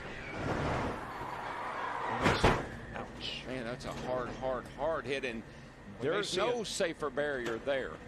No, we may see from another angle who tipped Gilliland. They go way up there. I mean, the 16 Biffle just came down on Elliott Sadler, and Johnny Sauter, the 70, ended up being the victim there, and Elliott Sadler was able to continue. NASCAR will determine at what moment they lit up the caution lights. Let's see what happens. There's Tony on the high, up on the outside. They see a wreck behind them. McMurray. Somebody got into the back of David Gilliland in that 38 car as well, which I think was all part of that equation right there. Boy, and then you see down here where Tony hits the wall, there's no safer barrier there. You can see it stops at that opening back there. That's a hard driver lick. Oh, here we go. Here we go. 26 is there. The 38. The silver car. The 38's kind of coming up, and McMurray's kind of caught in a trap. Yeah, I mean, I know Tony's upset with Jamie right now. I'm not sure Jamie could do a whole lot about that. Checkered flag waves on Jeff Gordon. His 77th career NASCAR Nextel Cup victory. From your vote, here we go. Green flag, it's on. Oh, David's got a great jump on that start. And Juan Pablo Montoya looking down underneath Dave Blaney as they go into turn 1. And made the pass. And Darrell, I think Montoya, he got, and he's going to get in the back. Big wreck over there. Gosh, Juan Pablo Montoya, he was just going down through there and really no place to go. I'm not really sure what he was thinking. He just ended up, he got hit again back there. They're still the 21 car of John Wood just tangled with him. Wood, Nemechek, Gilliland, all torn up. Juan Pablo's car is up against the wall back there, torn all to pieces. There's the 84 car. A.J. Allmendinger, he's in trouble. Menard's in trouble. Holy smoly. Well, this didn't take long. Into turn 1, gets a little on the apron, and the car just wobbles loose with him, clips the back of David Gilliland in. From there on, it's on. And Darrell, you've got a hard tire. They're cold. The air pressures are down. There just probably was no way that car was going to stick down there. We've seen this in qualifying. We've seen it in practice. Gosh, Wood.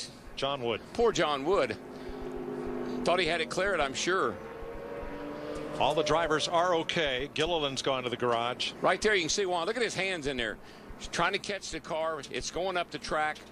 Makes just a little bit of contact with David Gilliland, and when he does, that spins Gilliland around, and they're going to meet each other face to face. And we need to add, what he did when they dropped the green flag, they crossed the finish line, is perfectly legal. The car just wasn't ready for that when he got to 1 and 2. Got oil all over those M&Ms.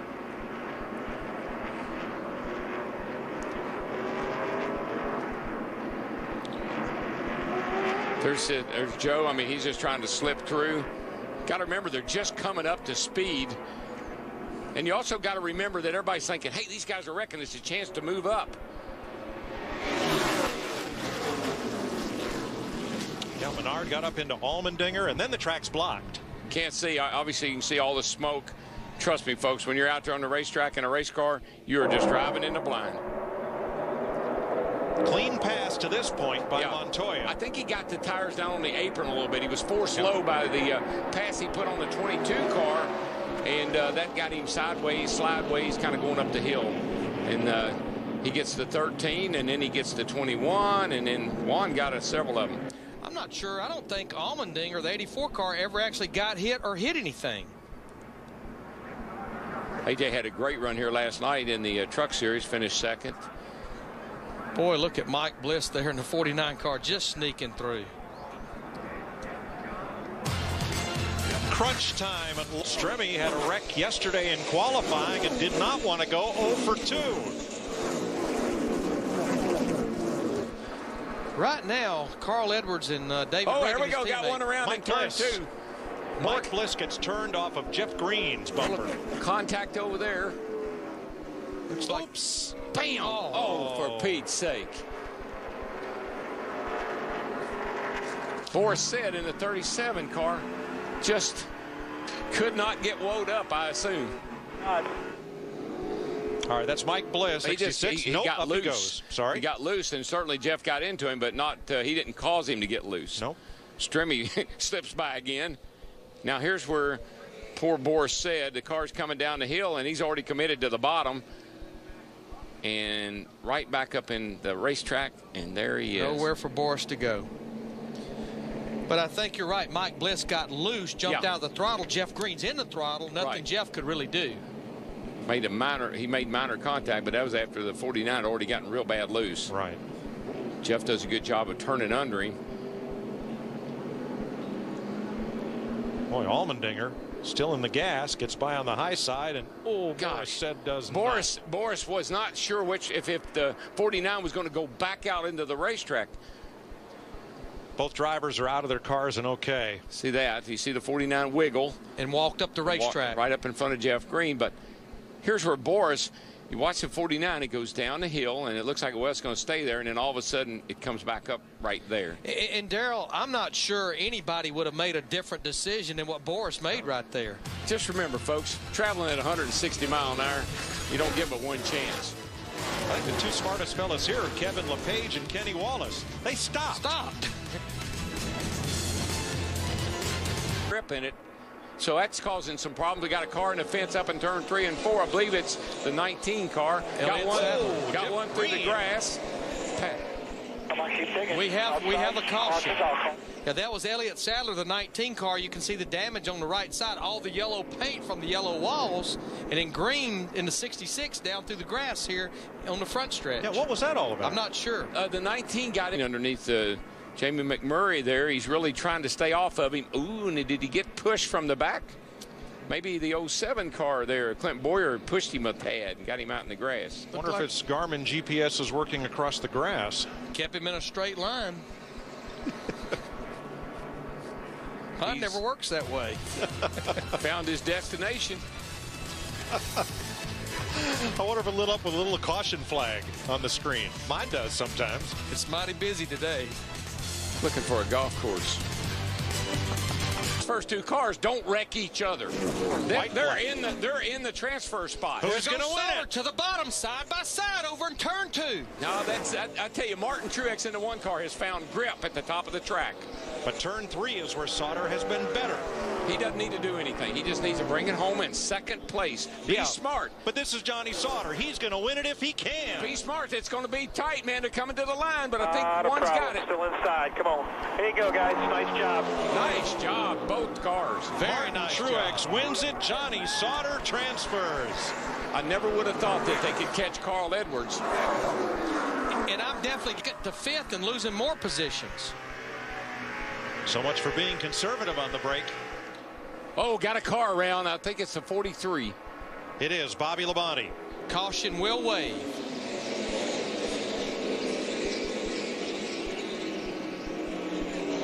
His Cheerios Dodge just hurting the 31 and Jeff Gordon. And just watch his hands on the wheel, Mike. I mean, he's just really fighting that thing, trying to keep it off of Gordon and not spin it out. Look, it's Gordon. And now we know why Jeff Gordon fell back so much. And here's what happened to Bobby Labonte. It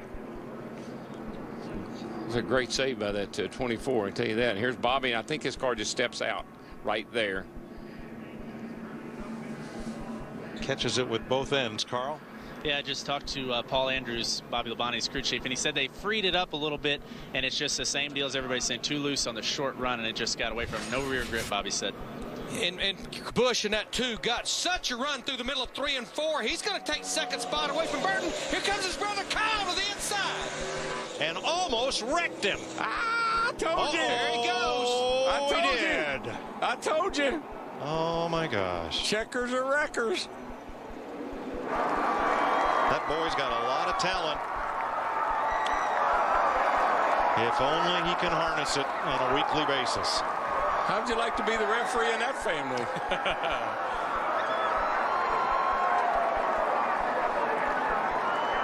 But you know what? Jeff Hammond talked about. Now they're hooked together. Little wobble, and he's out of control. And boy, he just barely got the back of the 2 cars. He went into the corner. Boy, Burton in the 31 just makes it by. Actually, I don't think anyone else was involved in this. And that's hard to believe. Saw Casey Mears in the 25 all the way down on the apron. I think he actually did get spun out. Boy, great camera work to capture the first contact. And look how close. If he just had a little bit quicker on the 2 car of Kurt Busch, he would have been out of that. Let's watch from Kurt Busch's Miller Lite Dodge. 3 wide.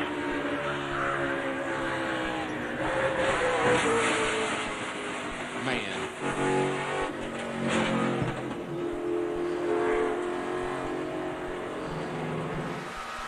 From Jeff Gordon.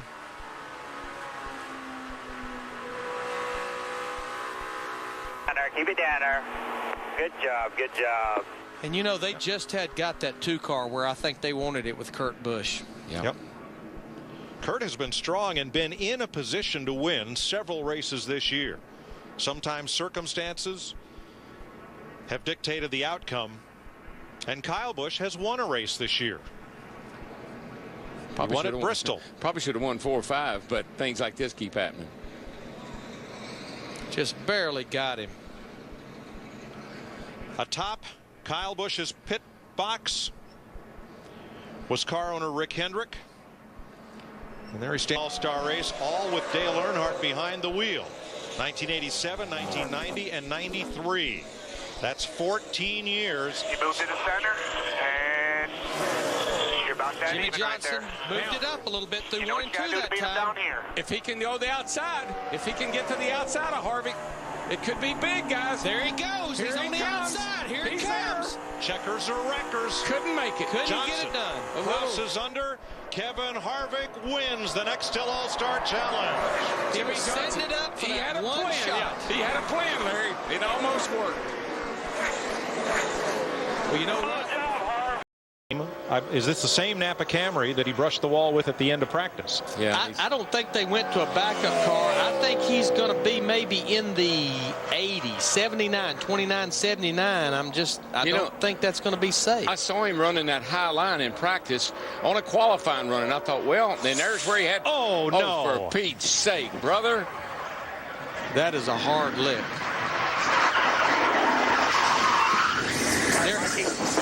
Yeah, fine. He was way too high there on lap 2, Darrell. I just don't. Yeah, I'm fine. I do not. I Boys, just can't drive my car, so I really struggle with hanging on to him. poor guy. If you only, gosh. Watch how high he is here as he starts working off turn 2, Darrell. The car's just sliding, losing grip. And he's trying to stay after it. You know, he wants to try to get a better lap. He knows that one wasn't good enough to get in. And you've got to say, thank God the safer barrier was right there. But he's going to take another pretty good lick right here at the end. I'll tell you, boys, it's breaking my heart to watch this. A hard crash for Michael Waltrip. He misses the wall on the outside as the car goes loose. Same place he hit the wall in practice. Scraped it down there on his other practice qualifying run. He was up high like that. I thought maybe he was trying to something different. I mean, you don't think he hit that wall hard. There was a coil spring came out of it, bouncing across the racetrack. There's parts flying everywhere. Another tough day for Michael, who has made only the Daytona 500 this season.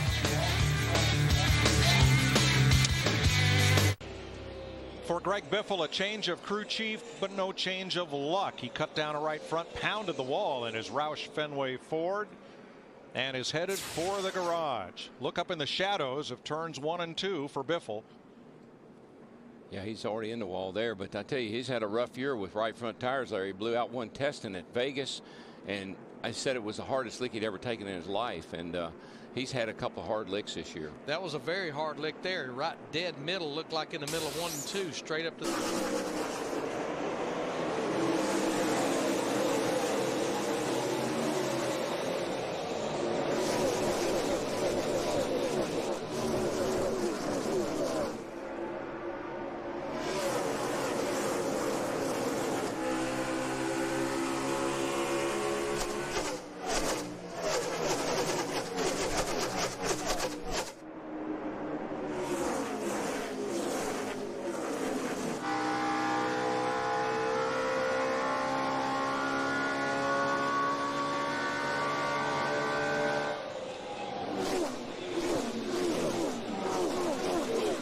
Trouble, turn 1. Stewart sideways and a melee. The problem was that 48 just lost a left rear tire, I believe it is. The tires started rolling off, and all these guys checked up, and they got run over from behind. I mean, we have a bunch of tore up race cars down there. There's the Elliott Sadler, the 19 car. There's a melee. Johnson was slow in the backstretch and held up a bunch of cars coming off turn number 4, but there's David Gilliland. Here he is right here. He's the guy that's, he's got them all backed up here. The tire comes off, and now they just start trying to dodge that. Gets all bottled up. Stewart's in there, and he gets hit from behind by the Cat car. Kevin Harvick, you saw the 29 car sideways. And it was like the tread came off of the tire. It did. It wasn't that the wheel came off, just the whole tread. The tread came off the tire. See Jeff Green involved, Gilliland, and Johnson drives away. It all happens behind him. Yeah, but he's getting in trouble right here, and he starts slowing down. I think Carl Edwards has to slow down, and then the tire comes off, and that's what confuses things. A lot of guys in our top 10 in points, top 12 in points involved there. Clint Boyer has driven back to the pit road area with damage. Sterling Marlin goes to the garage. A.J. Allmendinger in the 84 car. Gets a little loose, walks up the track.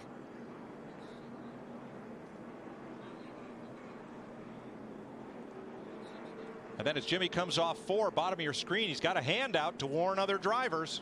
He knows he's in trouble right there. I got a problem. I got a problem now. On back in here is where somebody didn't get the message.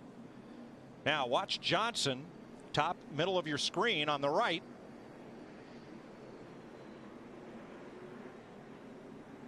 And things just accordion. Yeah. I think the tire coming off, the tread coming off the tire, Jimmy waving his hands, some guys saw that and slowed down. The other guys just kept piling on. And of course the guys that would have seen his hands would have been just the guys right behind him. Yeah, I mean, it's no fault of anyone's. You got trouble going down into turn 1 here, you're probably going to get in it. 48's got a flat tire on the top.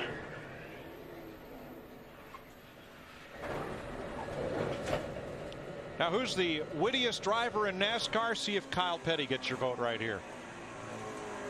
Crasher, back it down, back it down, back it down, man, back it down, back it down, back it down, back it down. I can't see.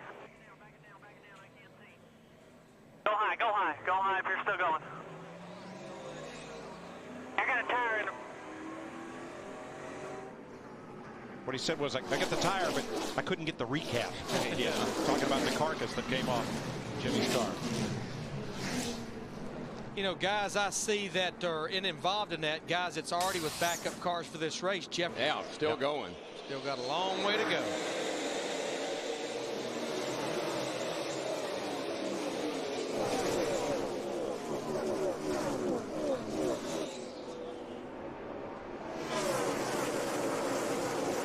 Matt Kenseth, that yellow car with a launch off turn 2 and a full head of steam, hunting second place. Denny Hamlin. Kenseth's car looks pretty sporty on the fresh tires. We talked about that green car earlier, that 18 car. Trouble again, guys. Got into 24. Yo! Man, Jeff Gordon took a lick. Yes, he did. Jeff Burton took a lick. And they're still wrecking Allmendinger, Robbie Gordon. Boy, I don't feel good about Jeff Gordon at all. That was a hard nose-in lick right there. His car went airborne and hit so hard. The car that had just gotten the free pass was Tony Raines, and that's who Be careful on the tip now. got hard into Gordon. There's Allmendinger's Toyota. And there you see Jeff Gordon. He's got the wheel off on his DuPont Chevy, and he will climb out okay. His point lead after 11 races anybody's ever had. Raines just gets loose off 4 and he gets into Jeff, and Jeff about has it saved till he gets out in the grass, and man, he takes a lick, and then watch Allmendinger lift him right off the ground. I mean, there was nowhere for A.J. Allmendinger at 84 to go. No, that was... You know, Jeff Burton in the 31 got very little of that. A little bit of contact on the nose, but... I think he got a lot of left side damage. Okay. Let's watch from the Goodyear blimp.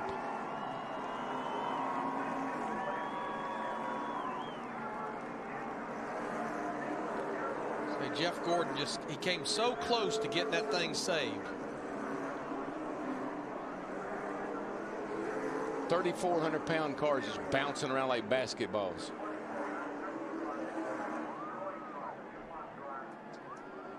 Jeff is all right looking at the remains of his car.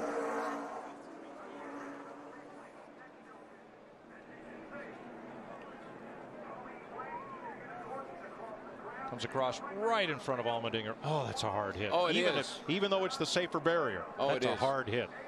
That really scared me there for a moment. I'm glad he's okay. Got out fine. And you know, just watching Tony Raines get loose there, we talked about that in our keys to the race. Easy on the restarts, down on low air pressure.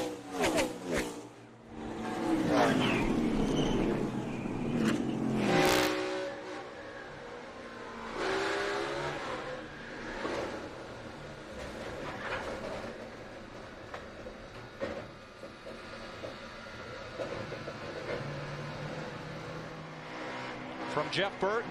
Let's see how much of this he gets. Still there, still there. Come on, come on, come on, come on, come on. Easy, easy, easy. Now you can see, you folks at home, that's what he sees. Oh, Jeff Burton's in trouble. He was all by himself down in 3 and 4. Remember, he'd been to pit road for major repairs. I think a tire went down or something happened. He's exactly right. Caution is out. Steve, what happened? Mike, I just went down to their pits to check it. They were on pit road about 5 or 6 times. The comment was the car was so loose he couldn't drive it, and that was literally 2 laps ago. Yeah, Steve, he just lost it all by himself, but I think like he's...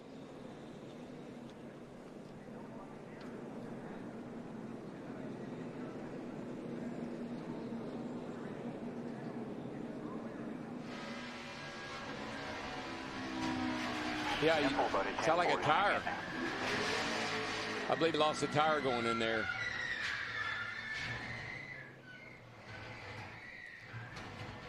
So the 1999 and 2001 winner of this race has had a problem. Now, pit road is open. I think this is a caution bottom, especially, boom, right there when he goes to pick that throttle up, he just pulls away from victory by about a car length. 2 car just got out of control and hit the wall. Turn 2 over there, guys. Caution will fly. It looked like, I don't know if it stepped out or something happened to it, but the back end just hopped around. And I'm telling you, that car was not near as good as it had been before the changes they made here on this last stop. Boy, Darrell, that was a great save. Watch this thing. He's in. Little loose, and around she goes.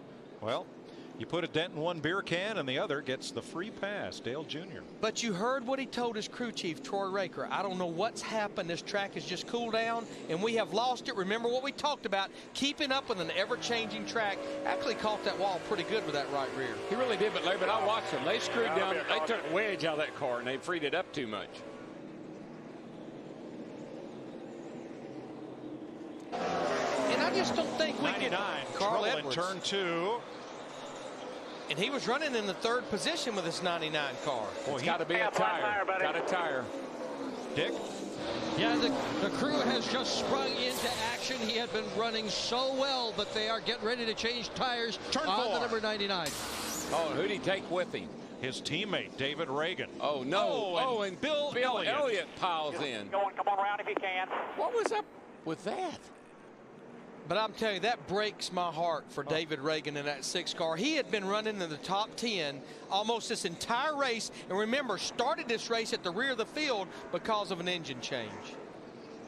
And Bill Elliott doing a fine job for the Wood brothers, trying to get them back to the top 35 in points. Well, this won't help their cause any, that's for sure. 99, he had a right rear flat. See right there, he saves it and doesn't hit the wall. Kyle Busch in the 5 just gets by. He knows he's in trouble right here. This is going down the back straightaway and going off into 3s where he gets in trouble. And going pretty fast too, Larry. I mean, he's not slowing down with the right rear tire already down. I mean, there it goes. Walked out from under him. He goes up the racetrack. Boom. Nowhere for his teammate David Reagan to go. And who would have thought it? And then Bill was just, I'm not sure there wasn't fluid maybe that Bill got into. Well, Bill had Casey Mears on the inside, Darrell, and a car coming fast on the outside. Nowhere for him to go. See the right rear there. It's just flat already, and this thing goes around, and Carl could have just kept it down. That's a shame for David Reagan. That's a pretty hard lick right in the door.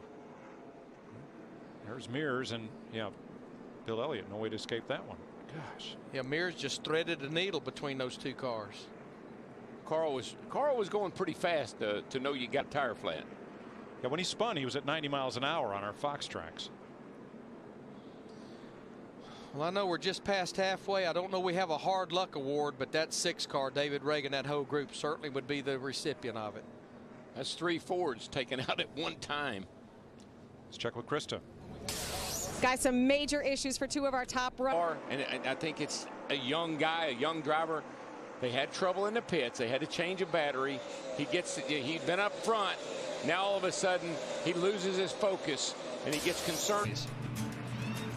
Thanks, Matt. Joe Sacco is waving the pit road is closed flag because Kyle Busch, trying to keep his car on track after hitting the wall in 4, keeping on track until the next scheduled pit stop, didn't make it. I'm surprised that he made it this far. The right front of that car was really killed when he hit the wall earlier. Finally cut that tire down. That poor right side has taken a beating. We talked about it earlier in the show. Right as practice started last night, he hit the wall at the right side. They spent that entire practice and this morning repairing that car.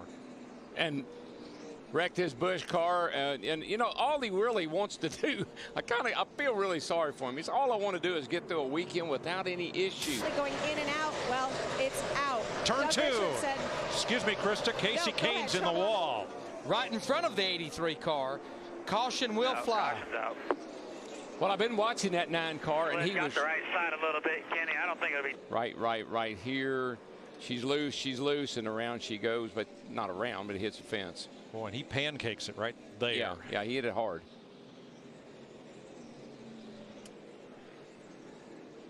I'm sorry, Crystal. It's back to you. Guys, going back to Brian Vickers, remember we talked about his power steering issue. It is gone entirely. And give it to the 36 of Jeremy Mayfield. Watch this. This is incredible. In the grass. Back out on the track. And you know what really caused that? He was trying to stay off that car that was on the outside of him. It's written all over his hood what he was going to do.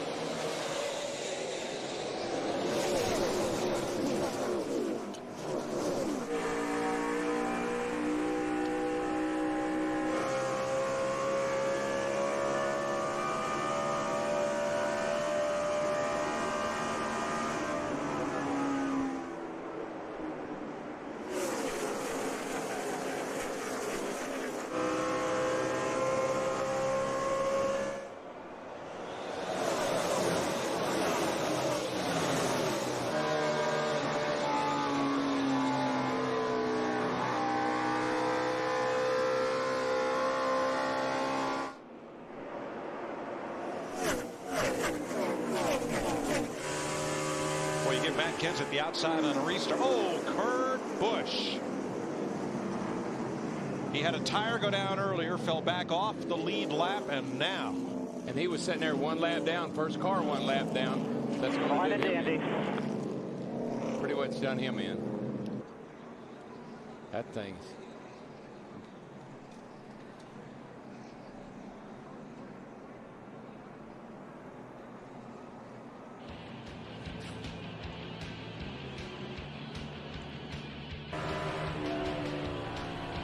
That's the 12th caution flag of the night for Kurt Busch in the middle light Dodge.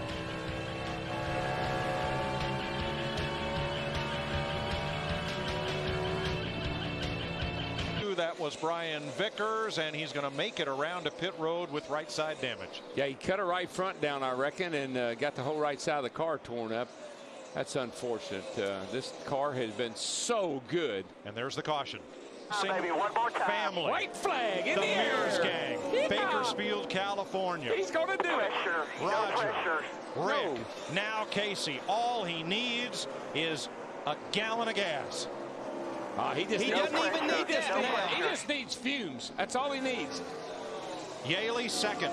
Kyle Petty third. Reed Sorensen, Brian Vickers.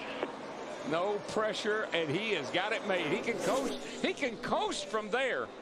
For the National Guard, Casey Mears is going to win his first Nextel Cup race, the Coke 600. Good for him. All right. Becomes the 4th Hendrick car driver to win this year. Look at Kyle Petty.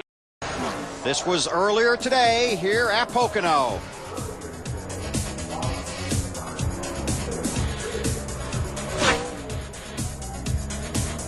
And you can see the damage. Crew gets off, gets the backup car off the rig. And now Kurt will make his qualifying attempt. He just peeled that right front fender back like a can opener there. If that had been a race, he'd have just kept going. And again, we can tell you NASCAR today fining Kurt 100 driver points, 100 owner points, and $100,000 for pulling up next to Tony Stewart's car on pit road on Monday at Dover. And I think, you know, just what I know of the incident and watching on TV, it's not so much pulling up next to Tony on pit road. There was a crew member there. Pit road, you have to respect that, and it becomes a safety issue, and that was a safety issue. And whether, you know, you can argue the fine, you can argue whether he did it intentionally as far as whether he saw the crew member or what, but they had to do something. So Kurt gets 1 lap in, and that'll be it. And the team will have more time to work on this backup car. 22nd for Kurt Busch.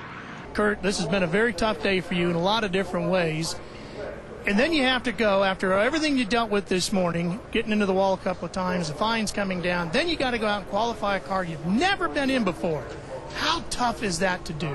Oh, you just let the rough edges drag. You know, we had to shake down the car right now in qualifying, and now we've got tomorrow's practice to work on it and make it better. So we're not behind the 8 ball yet. We'll keep digging. After everything you've gone through today, you get this car out there, you qualified 22nd provisionally for right now.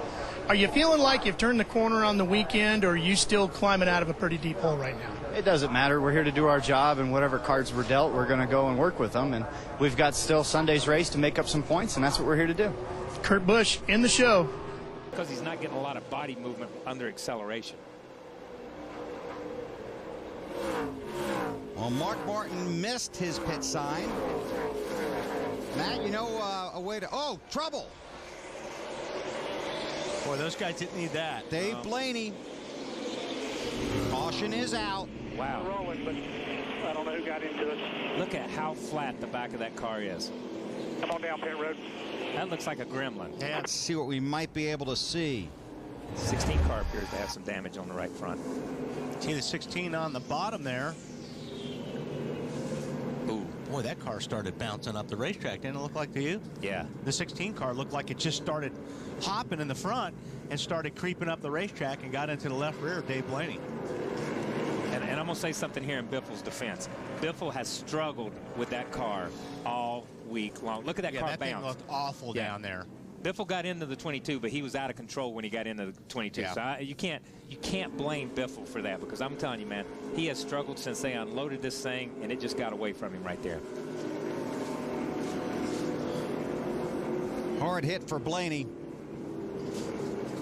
And now on board with Mark Martin.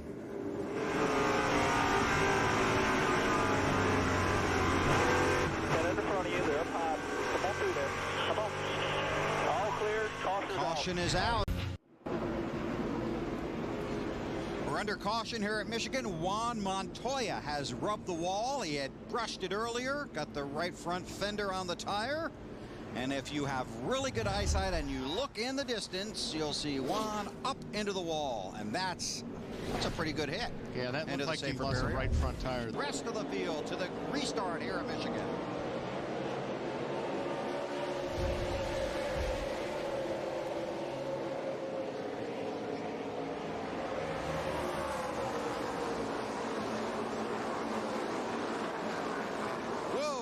Newman's doing everything he can to try to get some of those laps back.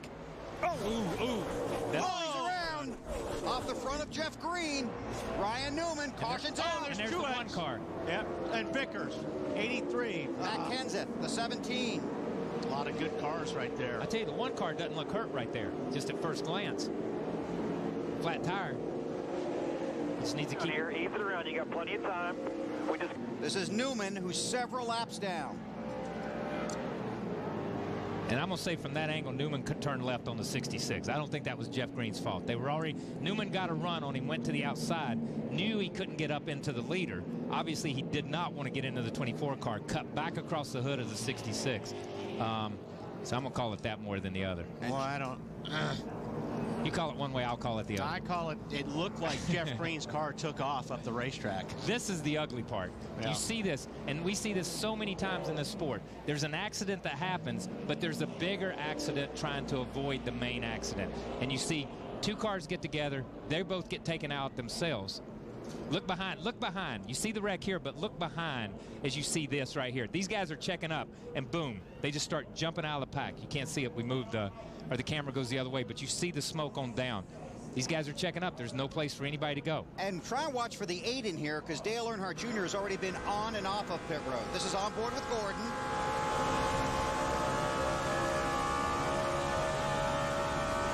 We're all around. Caution behind you. Caution behind you. On board, Kevin Harvick. Spin in front of you. Go low. I don't know what to do there. Yeah, and you got to be careful. You don't want to get out of the gas too hard because you know you'll get hit.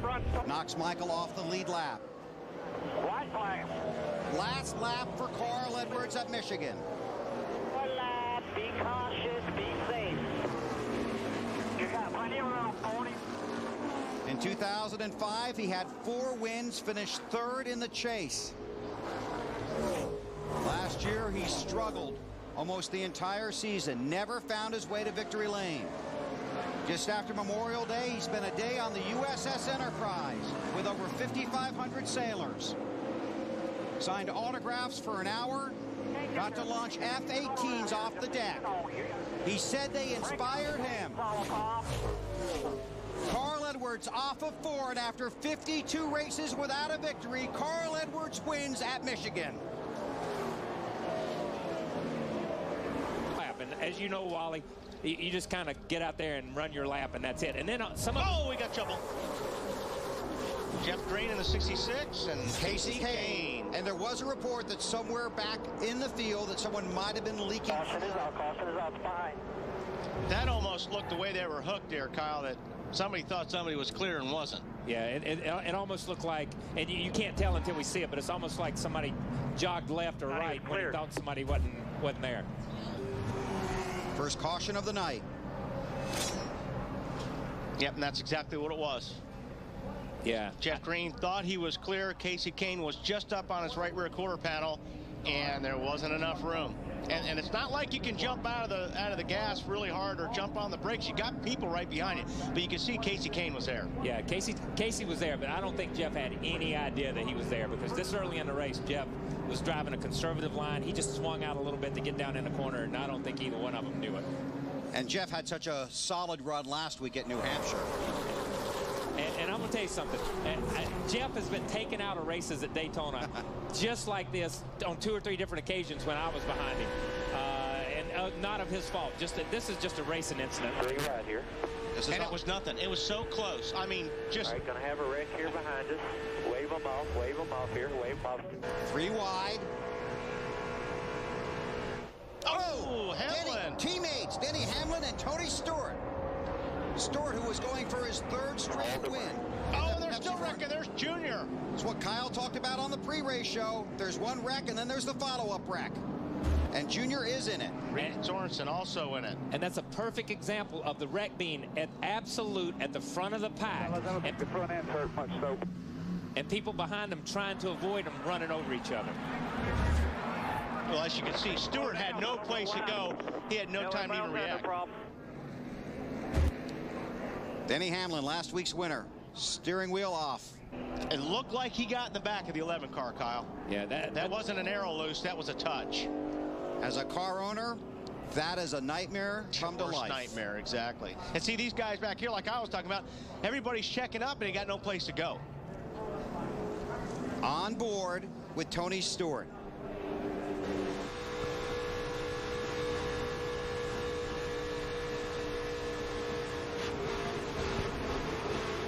Definitely contact there. They just, you know, he had a good run. You know, that's when you're making time up on a guy like that. You know, sometimes when you're coming up on him, especially in the corner, you'll get that guy loose. And Hamlin may have had to lift just a little bit because Tony Stewart got him loose to begin with. But still, in the end result, he hit him. And you don't expect somebody to lift that late up off a corner either. Now, I'm going to give Tony the benefit of the doubt on that one. Once you get out that far, you figure you got 15, 20 feet to catch it if it jumps out from under you. It's not going to go all the way to the top of the racetrack. Look how many cars are on pit road over here to the right. Look how many cars just came down pit road, locked it down, and came down pit road. You can come down pit road. You must make an attempt to reduce your speed.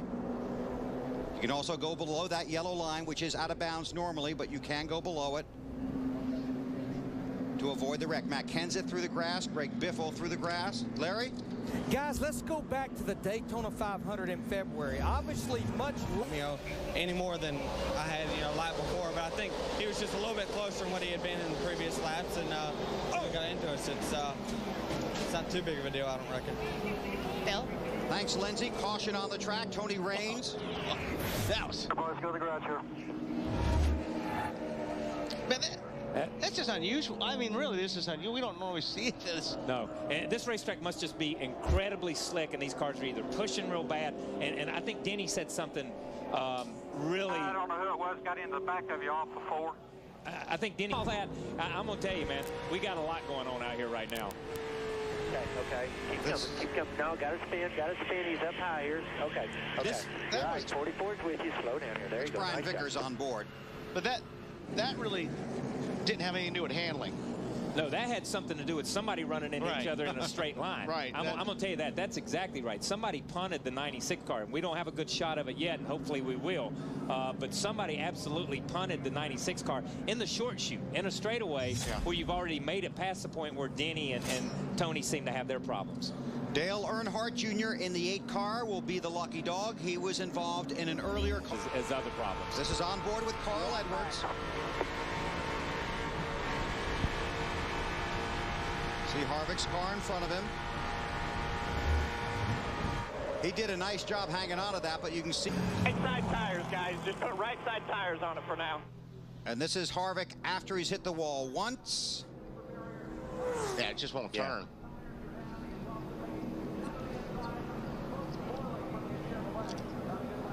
And another look in real time. See him scrape the wall. Caution out. Scott Riggs will be the lucky dog. He will come around and be on the lead lap now. And, you know, we talk about...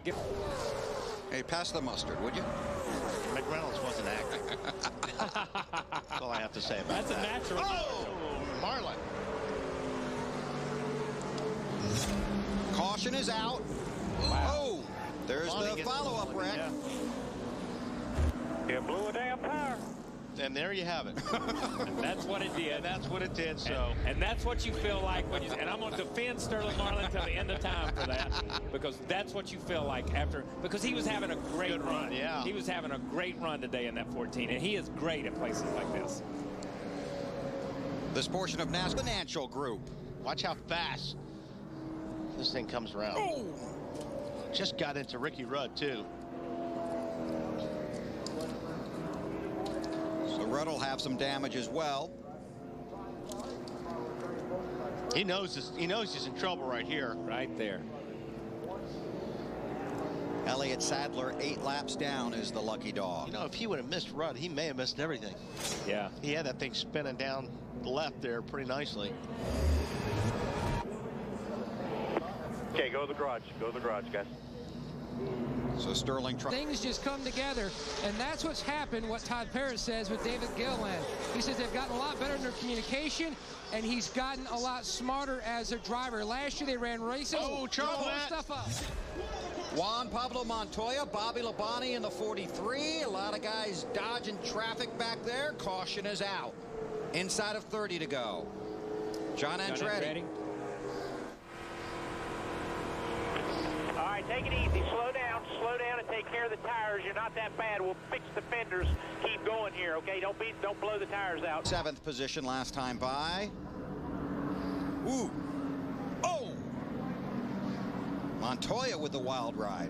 Who was at the hit the wall first? Well, I think, did Labonte get into somebody? Yeah, no, it looked like the 00. Got into the outside wall. Bobby, it looked like there he left. stayed up top. Well, but he was already wrecking there. But yeah, that was just a chain reaction. And Bobby turns left and checks up, and then Montoya just runs all over him. David Rudiman. But Montoya's got no place to go. Let me be clear on that too. It's not that he ran over him, but he did. Yeah, literally. What part was it where there's a lot of damage to that 43? You can see that. In front of you, James. Go high, go high, go high. That's Earnhardt there, isn't it? That's Earnhardt again. That's the 8 car again. He's having a wonderful night. Yeah, 26 laps down, having all kinds of fun. That's why when you're 26 laps down, you don't want to be running in a pack, because you just get gathered in somebody else's stuff, man.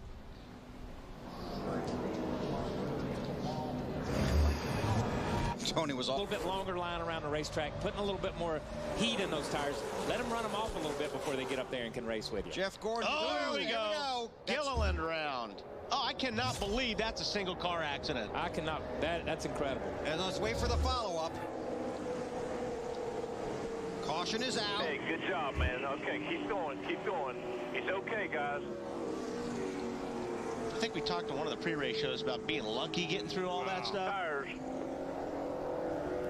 Man, that was lucky. I'll tell you.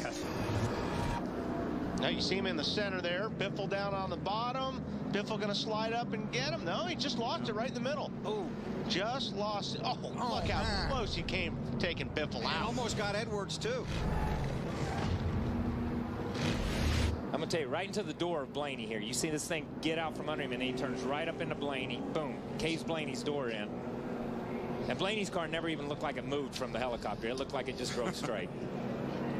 John Andretti in the 45 car, the lucky dog. Again, you're watching right here.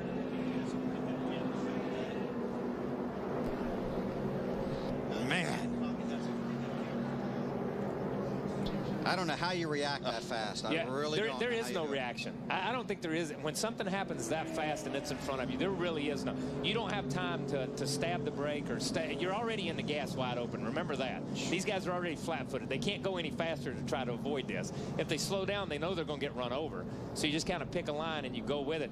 And that's where the spotters are so critical to help these guys. This is On Board with Mark Martin, Principal Financial Ride. Right in front of us, man. Keep digging, keep digging. You see how he got through the wreck before the spotter even said anything on that deal. So sometimes it happens so fast. He did a good job. He kept the car straight, but good job. What are you going to do? Slow it down. Caution down. Like Kyle said, you don't want to jump out of the gas. You don't want to get on the brake because you got guys running all over you. So you just got to kind of roll out. Last lap of the Daytona 500. Oh, Jimmy Johnson. Oh, we got a guy on the wall. Here we go. Nemechek and Vickers get turned. Nemechek down on the bottom. Caution's out. Those guys were going to save it. I thought they both had it saved there for a minute. There's Brian rolling again. Oh boy, another restart. Yes.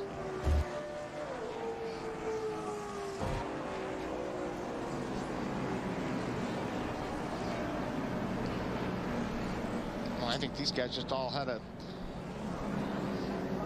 I thought they were going to had a whole big run there, but I think Nemechek he just lost downforce on that car and slid up into Vickers. Yeah. And they made contact the first time and got away with it. It was the second time overcorrecting that they got up into each other. And all that happens within about the length of a football field. Right. I mean, you're left, you're right, you're left, and then you're into somebody, and then it's over with. You're just hanging on, trying not to do any more damage than you can. It's our 8th caution of the race. Oh, just clipped him.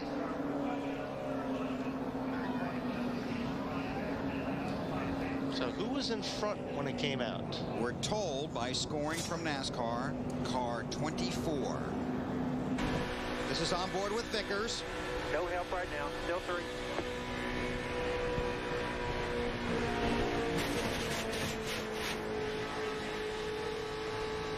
Keep coming, bud. Keep coming. And you've had that happen. I've had. You got it saved. You're like, yeah, man, I got it saved. No. That's what I was going to say. That's a long time between. Keep it rolling, buddy. Look at that. That 5 car is strong, man. Not only is he strong, I'm telling you, he is 99% that thing too. He's going to be in the gas all the way. I don't care how sideways this thing gets. Last lap.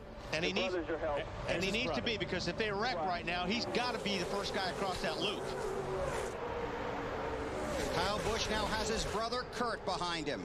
The one thing is Kyle Busch has the inside, and because of where the start-finish line here is, at this place, the inside line is the line if you can maintain it coming out of turn 4. Will Edwards, man, I'll tell you what. Will Edwards help his teammate, or will he make a move for the win? I don't know if he'll be able to make the move for the win. Kyle Busch is the guy right here. He's your winner. He's going to have the momentum, and he's going to get to the line. Coming to the checkers. Oh, wow. That was close. I don't know. Waiting for scoring. I think the 26 got him. It says 26 on the monitor. Wow. Great. My God. What an incredible finish. It does not get any. I don't know who. Like I said, that was incredible. I would have bet all the money in the world Kyle Busch had that thing when he came out. Man, that was. That was great. That's incredible. Watch the 26 just get a surge right before the line. It's his teammate right behind him, Carl Edwards. Right there, the 5 had the advantage. And he had the momentum. And here they are. And you see. Now watch right here. Right there. You see it start to move again. Remember the finish in the 500? How about that? That's good stuff. That's incredible. Jamie McMurray replaced Sterling Marlin after Sterling was injured in a crash. He won his second career start, but has not had much success. He changed teams. He went to Roush. He's gone 166 races without a win until this moment, just seconds. We have one replay to show you what happened. This is on board with Jamie McMurray. You see Sadler up ahead all by himself. And he was down in the middle of 1 and 2 where you're starting to pick that throttle up, and back end just came around. And I think what we've heard a lot of guys fighting, and we talked about this earlier in this practice session, you're fighting the car not turning. And the crew chiefs, the engineers, they keep making adjustments. Finally, you get the rear unhooked, and that's very possibly what happened this 19 car. We know that's what happened to Mark Martin in the 01 earlier today. The good thing is Elliott Sadler is okay. Team owner Ray Evernham with us right now. And Ray, did Elliott give you any indication as to what happened there during that wreck? No, it just looked like it got away from him getting in. But, you know, we just got to get our stuff going around the corner. And we've been throwing a lot of stuff out. It's been predominantly tight all day. And, you know, there's such a fine line. You know, you're tight. And it got free on him getting in there. So thank goodness he's all right. You know, we just got to get going a little bit better than we're going. So we're trying a lot of different things and saying Chicago's important to us. Got a lot of good partners out here. You know, McDonald's, Allstate, and all of our Dodge dealers. But we got to get these things going around the corner here. You know, I could tell that a lot of people are discouraged right now, but at the same time, Scott McDougall, yourself, a lot of guys just kind of coming together and figuring out what you need to do now to that backup car. Yeah, I mean, that's all you can do. You know, everybody's discouraged. You know, we ran so well last year, we're just really struggling to try and understand why we can't get a handle on these things. You know, whether it's the new Dodge nose, whether it's the new Goodyear tire, whatever it is, you know, other people have figured it out and we haven't, so we just got to keep working. Caution on the speedway at Chicago. This has been coming for 3 or 4 laps. They were running the 66 and the 55 was running side by side, and Truex got in there, and Jeff just got down in the corner too hard. Car drifted up, and to stay off Michael, Jeff just turned the car hard to the left and spun it around. But the reason these guys were racing so hard is they're racing for position. I mean, you can't say anything against the 66 and the 55, but Truex was wearing the bumper out on the 66 and the 55 trying to get around them. Yeah, I think the 66 knew he had to go. The one car was up on the back, and I think the 66, like you said, just ran in there a little bit harder, trying to make the path happen to get out of the one car's way. Yeah, and I think we see this from NASCAR. You see, watch the 66 turn down in the corner, and his nose grips, and the car wiggles right there. Boom. And he does a great, Michael Walter does a great job saving that thing because he's sideways, not quite as sideways as. Well, when I walked down there, he had come down off the pit box and they were all standing in a circle talking about it. So they went back, watched the videotape, and that's when they found out it was the front. Robbie Gordon. Caution. All right, lock it down, lock it down. All right, come on.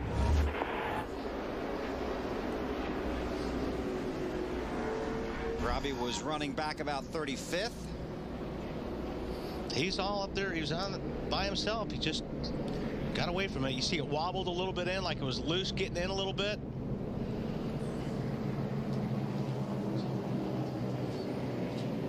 Backs it into the wall. This is on board with Mark Martin.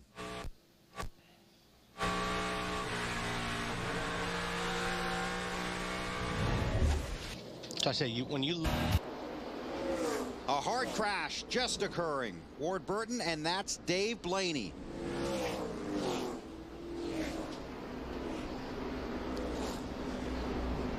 Caution is out. I was out of the gas, but not enough. Yeah, I think he lost a tire here. Because I saw an inner liner floating on the racetrack, I think. Yeah, spun out guys and wrecked like crazy.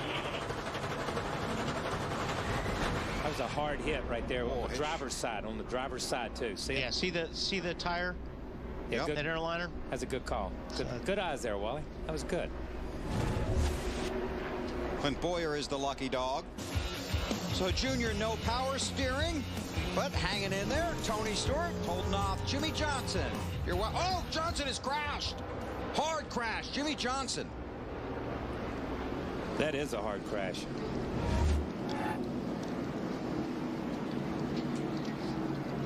Johnson in his 5 races never finished worse than 6th here.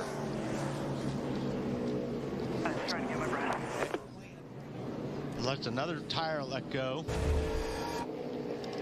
Johnson 4th in the championship Watch standings. the tire come off right there, right rear. That's what did the damage. That's what did the damage there. Yeah.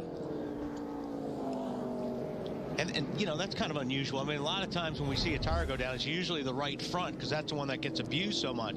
But as loose as these race cars have been here today. And you know, the other second, he's trying to find a place. Uh-oh, we got trouble up here in the front straight. Nemechek goes around. Well, I kind of knew that was coming. Caution is out. David Gilliland was the lucky dog under the previous caution. He became the 18th guy on the lead lap. Kind of trapped in behind us. I knew it wouldn't take long. Nemechek lost that way before the 5 car even got there. And then they got contact with Earnhardt. Yeah, that is not Kyle Busch's fault. No. Not in any way, shape, or form. John Andretti in the 45 is the lucky dog under this caution. Now you see the 13. Wow, pin the 8 on the outside wall. Yeah, they made a little bit of contact, so Earnhardt's probably got a little bit of damage there to his left front fender. Matt's probably the best there is at blocking you without telling you that, without you knowing that he's blocking you. Last lap. 99's right on him right now. Oh, goes down to the bottom, and he almost forced Matt to run a little bit higher, but then you see not the grip. Yeah, he goes back to the gas and it pushes up the racetrack. Now these guys are just trying not to take each other out. Yeah. At that point in time. Just bring it on home. Did you hear him say not much teamwork here, just bring it on home? So Kenseth in 2nd, Edwards in 3rd. But Tony Stewart, 20 races since his last trip to victory lane at Texas in November. Tony Stewart wins at Chicago. Great run for the 20 Home Depot team and Tony Stewart. So maybe that pep talk from Coach Gibbs really did work. If it did, I'm going to see if I can pay him to come talk to us. Well, right now, Sorensen's led every single lap, and Dale Earnhardt Jr. right behind him. They're running almost identical lap speeds. But I tell you what, Kevin Harvick, hard into the wall. 66 car. That is Jeff Green. He had been on and off pit road just a few minutes ago because he had brushed the wall earlier. Right rear tire. And you heard him say a right rear tire. He had actually come on the pit road. Though. The right rear looks like it might be up. Right rear, but you got to believe that maybe a piece of metal cut the tire down, Andy, from brushing that wall. Yeah, that's the thing that happens when you make contact with that wall. A lot of times you'll get some metal hanging there that'll grab that tire and blow it out. Nothing you can do when that happens either. You can see he's just along for the ride right here. You know, his problem started earlier. Hit pit road with brushing the wall. Got a penalty. Went back out in the racetrack and had this problem right now. So I tell you what, this is one of the greatest racetracks in the country. Everybody puts their heart and soul in here. I tell you right now, Dale Earnhardt Jr. is giving Stewart all he can take. Inside for the pass right now. It looks like he's got the position getting down into turn 1. Okay, you see that? Oh, cars here. Cars spinning. That's the 12 car of Ryan Newman. Spins around, heavy contact. Right, we're rolling. Head down pit road. And caution comes out for the 2nd time today here on lap number 20. A lot of caution flag a moment ago. The 12 car of Ryan Newman spins around. There is contact in this cloud of smoke here in the corner. See, his driver's side first too, and that's kind of like we saw J.J. Yaley in practice in the 18 car hit very similar to this. And boy, I tell you, that really hurts when you hit the wall like that. Nice job by Carl Edwards to make the miss here. He's up high. He's up high. He's still up high. He's still up high. He's coming down. He's coming out. Right on the apron now. Right on the apron. Come on right, everybody. Nice job. You know, hold up. Now, Ryan Newman was very close to being in the top 12 in the chase. He was in 13th spot, but just 30 points behind. Car for Hendrick Motorsports. He started 18th. He's moved up to 10th place, and there's trouble on the track. Tony Raines against the wall, gets tagged in the door in the right front of that car. Also spinning is Robbie Gordon in the car number 7. What happened up in the turn a moment ago? The 96 car. Now watch Casey Kane and the 96 side by side. Yeah, just two guys, just not quite enough room between them. Yeah. Don't really know who to put the blame on, but boy, this is bad for Casey Kane. These guys are trying to just get something going here. and just not been able to do it this year. Well, I tell you what, in our earlier rear play, it looks like a 9 just drilled him in the door, but coming back to the replay, you can see what happened. The aero loose kicked in, and the both cars slid up in each other. That's It's the hard problem. to race down in the corner side by side at this track. It's just real narrow getting down in there, the groove is. All right, from the Allstate onboard camera, Casey Kane comes back across and just right in the right front fender. Just finishes them both off right there. They were both already torn up, but that just finished them off. Let's take one more look angle of this right here as they get in a corner. 96 is already wrecked. He's coming across the track, and boom, Kane's got nowhere to go. But before that, Casey went inside and got aero loose and slid up in the side of the 96. It looks like Casey started this wreck. Well, this will count now as a competition yellow. Oh, cars, things happen. And just help me clarify, you were crashing or it was just way loose? I was tight. The car wouldn't turn the whole time. That's why I was going backwards. And then it went way loose into that corner. And I think it's because he sucked up on my right rear, but that's just what I was told by my team or whatever. So I don't know. I'm not sure what happened. I was looking forward. Next thing I knew, I was in the wall. All right, big trouble on the racetrack, guys. Big crash here. Jimmy Johnson and now Jimmy Johnson's car, they're going to work on that, and I think they can get it back and stay working throughout the rest of the race. the 10 car involved. That's Scott Riggs as he gets turned from behind. The 21 car, that's Bill Elliott. They were all stacked up almost in a single file. Almost like a domino effect here. All these guys are running so close together. Almost 3 wide coming off the corner. Just not enough room. All of them so close, that's why they all get in the red. I want to take another look at this replay. There's up another car.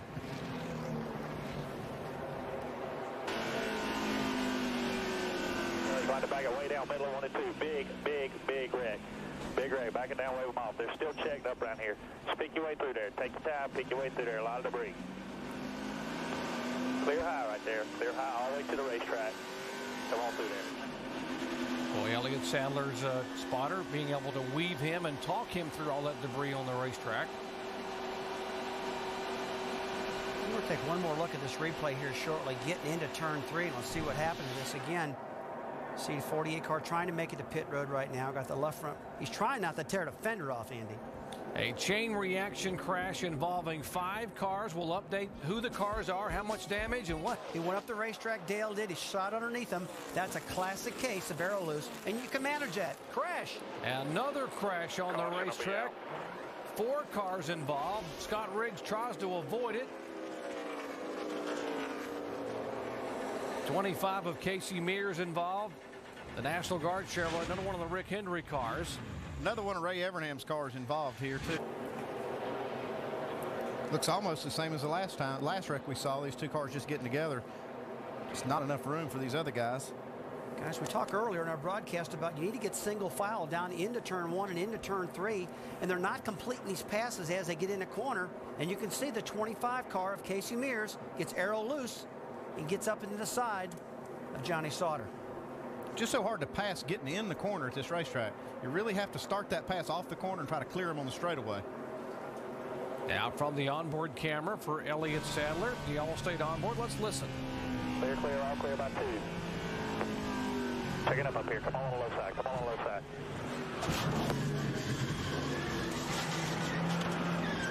All right, get going when you can, man. Get going when you can. Get going when you can. 45 ran over us right there. Guys, from a driver's perspective, getting down into turn 3, when you see him wrecking in front of you, you're just to change reactions. Take a look at this. The wrecking in front of you, he just tries to slow up. The 19 car does, and he just can't. Gets high in the racetrack. Elliott Sadler does, and that wreck happens. But it's all about aero loose, getting in the more. Spoken like a true. Yeah, we don't see any smoke right now. It's the way we do it now. Now we see some smoke, so he may have to get this looked at. Side by side, and we see some parts and pieces coming off there, and obviously. God, we just cut a tire and hit the wall pretty hard. And you just said, as long as he doesn't blow this tire out, he may have a shot. But no, he just cut right into it and just slammed across the wall. And the points. Okay, Jimmy? Yeah, this is a hard lick for Jimmy. He had a hard lick 2 weeks ago at Chicago. He jumps right out. That's a good sign. Jimmy Johnson, 7th in the point standings. He is the reigning NASCAR Nextel Cup champion. He gets out of the car, but the car is ablaze here, and here come the safety crew. Yeah, I tell you, it's a really smart decision on Jimmy Johnson. He knew the car was on fire. Now watch the middle of the screen coming down the back straightaway, the 48 of Jimmy Johnson. Yeah, we didn't see any smoke till we got to the end of the straightaway, and it just instantly cuts this tire. You see it blow out, and all the pieces of rubber start flying everywhere. No control of this, so he just has to lock it down and ride it to the fence. Folks, let me tell you the bad part about this. That tire blew out at the highest part of speed at the racetrack, close to 207 miles per hour. He blows that left front off, head on in the wall, and it's just winning that down while he was still wrecking right there. It's up against the wall. Oh, that's a hard hit. Again, thank gosh for the soft wall, Jerry. We've had 3 bad wrecks. Ryan Newman, J.J. Yeley in practice, and now Jimmy Johnson this hard.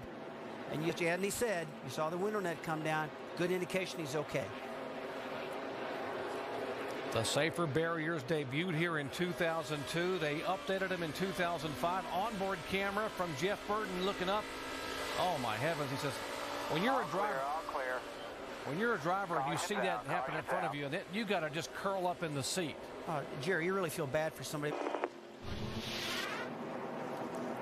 Here's Clint Boyer leaving the 2-car coming in, and he got from the front and from the back, got a sandwich from the 33. Scott Wimmer got the worst of this. You can see his right front tires aimed the wrong way. He got into that concrete wall trying to avoid this, and looks like he got the worst. All right, Tony Stewart comes by. He had not won a race in 20 starts dating back to last fall, and then 2 weeks ago, he took this car to Chicagoland Speedway and spanked them. Led over 100 laps and said, guys, that has now become my favorite race car.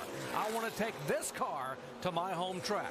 So they brought it to Indianapolis Motor Speedway, a track, as you heard, that he came to when he was 5 years old, riding in a luggage rack on top of a bus covered up in coats so he could watch these guys race. It's a track that he has dreamed of winning time and time again. He won here in 2005. And once again, with the help of that guy right there, Zippy, Greg Zipadelli, Tony Stewart will come down here in 2007 and take the win in the All-State 400. Tony Stewart wins it.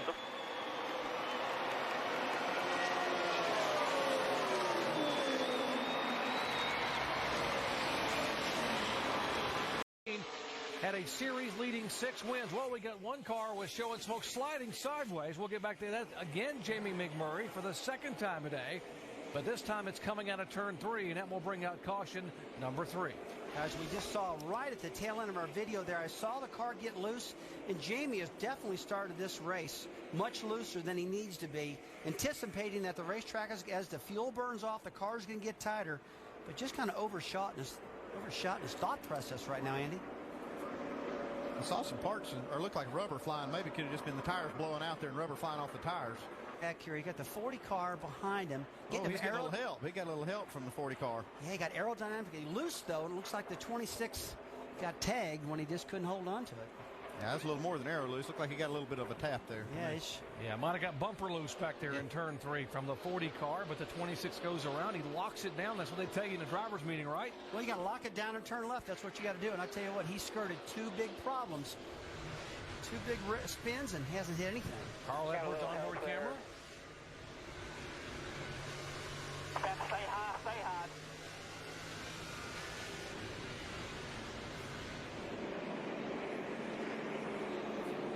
Mark Martin does a nice job in the Army car to stay high, and of course the spotters are critical there to get their guys to stay up high on the racetrack. And for Jamie McMurray, all he can do is lock it down and jam the brakes on and slide right in the edge of the grass. Now, guys, I tell you one thing. We're talking about what happened there. It really looked as though Jamie, really got loose going in that. This is where it all started. You see Jamie get loose, and the 40 car, David Stremme, couldn't get out of the crowd quick enough. He gets in his back. I didn't mean to get in the back of him.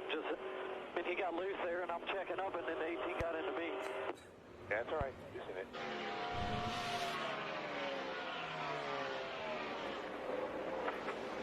Jeff Gordon going by in the 5. Whoa, got his hands full. Kyle Busch hanging on behind Dale Earnhardt Jr. Tell you what, that guy is notoriously one of the best guys. Significant adjustments just for tires and fuel. Let's show you what happened. Earnhardt Jr. a moment ago said he thought he had a tire going down. Here he is coming out of turn 3. He gets into turn 3, guys, just flat, gets loose and spins it around. Does a great piece of driving, doesn't hit anything. And Andy says that he thought he had a right front tire going down, but on that pit stop, I didn't see anything down. I don't think it didn't look to be that he had a tire down, but his car was really loose. I think maybe they had adjusted the car on that pit stop, and it might have just been a lot looser than it was the run before. Caught him off guard. 137. Greg Biffle having his troubles. We'll show you what happened just a moment ago with the 16 car. It's like Biffle gets in the outside lane, not where you want to be, gets up on that dirty part of the racetrack with no grip and loses it and spins. But here's what he did good. Hold the brakes down. Don't slide back up the track. Another angle right there as he exits the corner, just way too high as he exited turn 2, and that's what caused that problem. There's another guy spins around, doesn't do any damage. Just went off turn 1. And there's a 6-car. David Reagan spins around and gets it down in the grass, and the caution will wave here on lap 172 for the 6th time today. Just got a flat tire here coming to see you. Can't tell which tire's flat. I tell you what, that's exactly what. More tires on some things, but you won't see these leaders in. Here's what happened here just a moment ago. The 6 cars hustling off the tunnel turn, and the car just loops around right in front of Kyle Busch. Kyle does a great job getting by David Reagan right there. These two guys are racing pretty hard. They raced hard off turn 3. David Reagan got in front of Kyle Busch, and we see him here. He just carried too much speed, a little out of the groove, just barely catches a bumper on the wall. Tell you what, you're in that smoke, you're trying to drive through, you don't know what's going on. There comes Kurt Busch. You're on the brake and just going straight, and that's what you got to do. Just keep your wheel, just like Kyle Busch did. For 5th position, and Jimmy Johnson, despite the gremlins they battled today, still now coming back and having a great top 5 run. All kidding aside, Jimmy Johnson is flying, and here this 5-car flying. Oh, we got a big crash. Big one down here, and David Gilliland, who's had such a great run. The 26-car, Jamie McMurray for the 3rd time. Reed Sorensen and the 41's involved, as is David Vickers. I know what you meant, Jerry. You meant Brian Vickers, sorry. didn't you? Yeah, I'm looking at 2. How about Brian Vickers? That's even better. That does sound better. It was a big mess down there, I'll give you that. I'm still thinking about they were all mixed up. Yeah. Well, when you hit that hard, the name comes off the car. Tony Stewart's been mad at everybody. He's been mad at me over those words, isn't he? Here's what happened a moment ago. Carl Edwards gets into the back of Casey Mears, turns him in that tunnel turn, and that's the worst place you can get hit, isn't it, Russ? Yeah, I tell you what, it's hard to see what happened right there, whether Reed just got out of the throttle early and Edwards got into it, but it looks like, guys, they just classic stack up. They all got jammed together, getting in the tunnel turn. I don't think any of this was intentional, because nobody wanted to have their car crash with like 19 to go. Yeah, you see the 15-car Paul Menard got up high out of the groove, and everybody kind of stacked. Oh, you see Casey or Jamie McMurray getting into it. Yeah, that's Reed Sorensen, the 41 car here from the Goodyear blimp. Looking above, and watch the 15. There's a 7 contact. P.J. Jones behind him, the 41 of Sorensen, and then Gilliland goes around. It was just a chain reaction crash. Typical chain reaction crash. Brian Vickers had nowhere to go up top. He ends up in against the wall with the 41, and the 26 car McMurray probably got the most significant. Push it in from here. 99 car, that was a 5-car crash, brings out caution for the 7th time a day with less than 20 laps to go. They stack it up down in turn 1. Back with the green in a moment.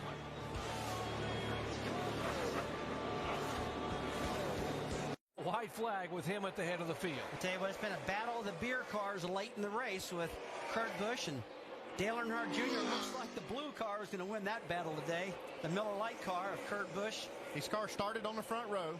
Dale Earnhardt Jr. on the pole.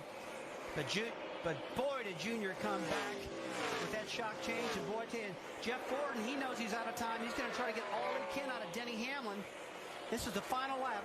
Battle for 3rd spot. Gordon trying to get inside of Hamlin to take the spot away to have back-to-back 3rd place finishes in that car. He got 3rd in Indianapolis, but here's the guy who has been the one to watch all day long. Total domination for Kurt Busch. As he comes through the turn, it would be the 59th win for Roger Penske. And after a 51-race winless streak, Kurt Busch takes the win at Pocono Raceway.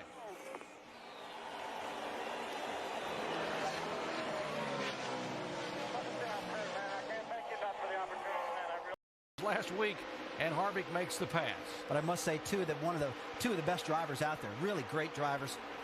Trouble off the turn, 55. Michael Waltrip across the racetrack. Great effort by Ryan Newman to get by. Out there, boys.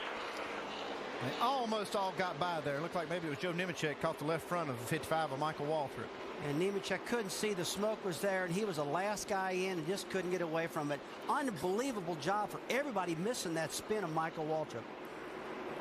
Got to hate it for Michael. Had a great car today.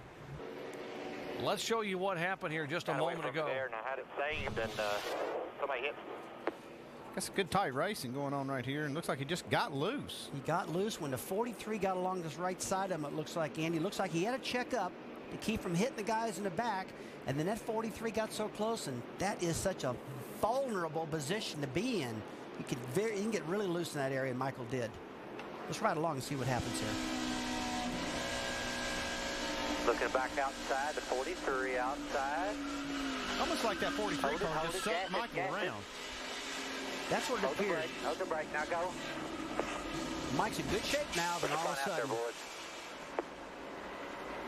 Let's take a look at another angle here.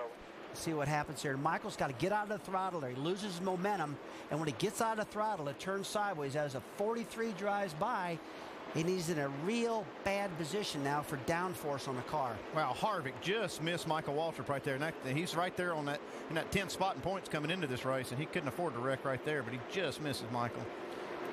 Joe Nemechek not so lucky. Greg Biffle, our in-race reporter, watch him dodge this melee. Coming backwards in the middle lane here, no pressure. You're still all clear. Hurry, hurry, you're good. Spin behind you.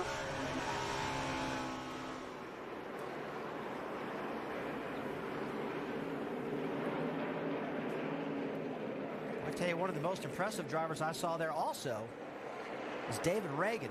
Good heads up. He was 3 wide coming off of turn 2. He saw it happen, jumped out of the throttle, moved to the bottom. Good job for Reagan. Caution flag being shown at Michigan for the 4th time today, coming out on lap 93. Trouble in the turn. A Toyota of Michael Waltrip spins. Almost everyone gets by, and Joe Nemechek just can't quite get by. They have contact. Back with a green flag at Michigan in just a moment. In a moment.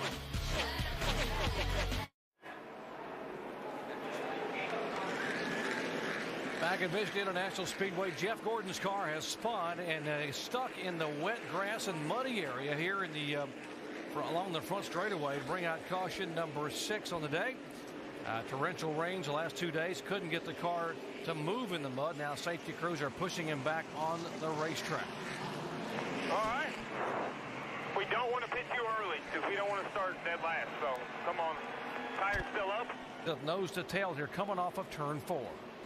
Matt Kenseth's just got a real fast car, and Jeff Gordon's trying to get out of the way, but Kenseth's got a big run. Comes back up across in front of Matt Kenseth. Gets himself spun out. It looked to me like Jeff wanted to give it to him, but he just had to chase the car because it was loose, and just had to have that extra room and slid up in front of Matt Kenseth. Yeah, Jeff said he was trying to pull down out of the way, but you can see that he was holding on for dear life there, Andy, and just working that car up the racetrack, and probably had no idea that Kenseth had that big a run. 2 laps to go. 2 laps to go, guys. Might have caught the wall a little bit with that 5 car.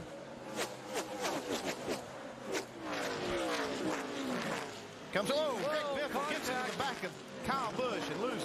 Biffle spins sideways. Gather back up. Still coming at you. Still coming at you. You're good. Everybody's getting loaded up now. Get her going when you can. Caution will wave once again here for the 7th time a day, and the man who started on the front row, our in-race reporter, Greg Biffle, spins it out and pulls out the yellow. You talk about a shootout getting ready to set up right now between Martin Truex and Kurt Busch. This is going to be unreal right here. Down low. These guys were racing so hard. Looked like the 31 car, Jeff Burton, just got the 16 car, Biffle, loose, and then he chased the car up into the 5 car and then just spun around. Just hard racing, though. Oh, that's just definitely hard racing right there, Randy. He just got right on his rear bumper and got him loose. Let's watch the onboard here and get a different angle of this. Right on the outside. Get it gathered back up. Still coming at you. Still coming at you. You're good. Everybody's getting loaded up now. Get her going when you can. Now you could tell at that point the 16 of Greg Biffle was in front of the 31 of Jeff Burton. Burton just got him arrow loose, and the 16 chased it up right into the side of the 5 car of Kyle Busch, and that's what happened. Right here with Jeff Burton, you can see he's pulling right up on the deck there of this 16 car. These guys racing real hard for these spots. He just gets him loose, gets the biffle loose, and gets up into the fire. Keep coming. All clear, 07. You see this cushion of air off the 31 can pack up. Even though he's a car length behind, that 16 can feel it, and he chases it up the track and gets loose. And they really got down into turn 3 deep that time also, way down in a corner, probably deeper than the 16 car Biffle wanted to be. See the 18 car just barely missing. Here's J.J. Yaley right along with him. Watch him just get by the 16 as it comes down across the track. Stay high, go high, clear. Cautious out. Okay, watch the air pack up. Watch draft tracks now. You see all the yellow air. That dirty, turbulent air is what packed up under the back of the 16 and got him sideways. Perfect way to... He is reeling in the 17 car. That is for the 4th position. Denny's just got to stay working the top side of the track, guys. That's where he's been the strongest. And see him run up on the bumper of the 17. That's the only chance he's got. He just seems like he can't get it done on the bottom. And as Kurt Busch now is just driving off. Just that time, definitely quicker than Mark Truex that very last lap. So Kurt Busch, a 28-year-old driver from Las Vegas, Nevada. He broke a 51 race winless streak at Pocono just 3 weeks ago. Kurt Busch comes down in dominating fashion and wins at Michigan.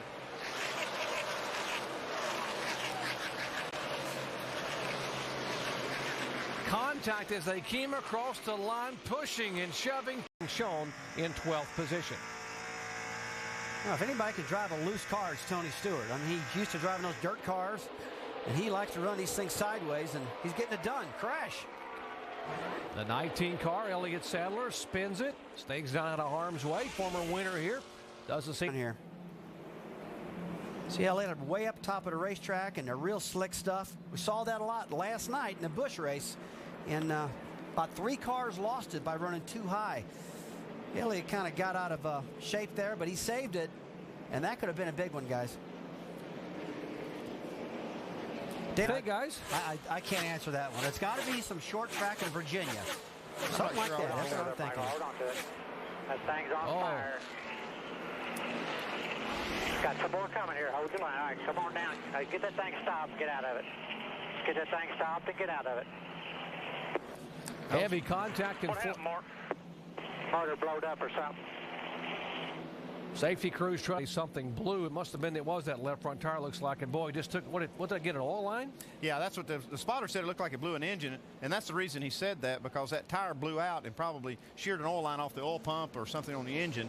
And that's what made all this fire. You know, they always tell you when you're starting to learn how to drive, and NASCAR tells you also, guys, if you got a tire rub, it's generally not going to get better. Get it in and fix it. But he thought that maybe it might go away, and it didn't. Boy, big explosion on the left front tire, oil lines, everything, and what a tough deal. Hold on to it. That thing's on fire. Got some more coming here. Hold your line. All right, come on down. Get that thing stopped and get out of it. Watch the window net. Stop and get out of it. He's trying to get the window net down in a hurry. What happened, Mark? Motor blowed up or something. You can see fire coming up in the cockpit, probably from the shifter tunnel or something inside the car there. There's a lot of heat inside that car. These guys wear fire protective clothing, and that's what probably saved Michael from getting burned or hurt worse in this car, and that gave him time to get out. Well, when the tire blew, guys, it was so violent, it just caught on fire immediately, and he didn't hit the wall hard or anything. He just kind of slammed it a little bit, but right now he's disoriented. There's smoke inside the car he can't see. His spotter's helping him to slow down and get the car stopped. And Mike did hear enough to get the window net down, which is really good. But as well, so that's what alerted him. He's monitoring it, and we got a crash, guys.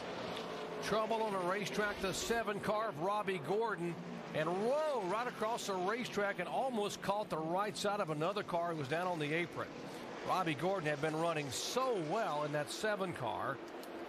Had moved Get on in here. Let's take it right to the garage. Take this over.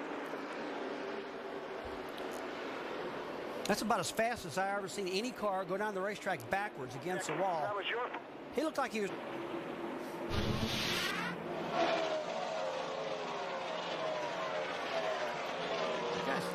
He's running about 140 miles an hour backwards at this point right now. The front end flies back around in the car right now, barely misses some of the oncoming cars.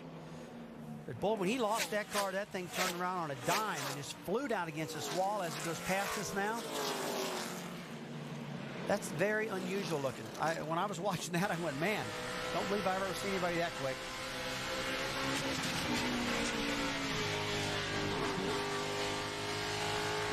That was our in-race reporter, Clint Boyer, in the 07, involved in this also.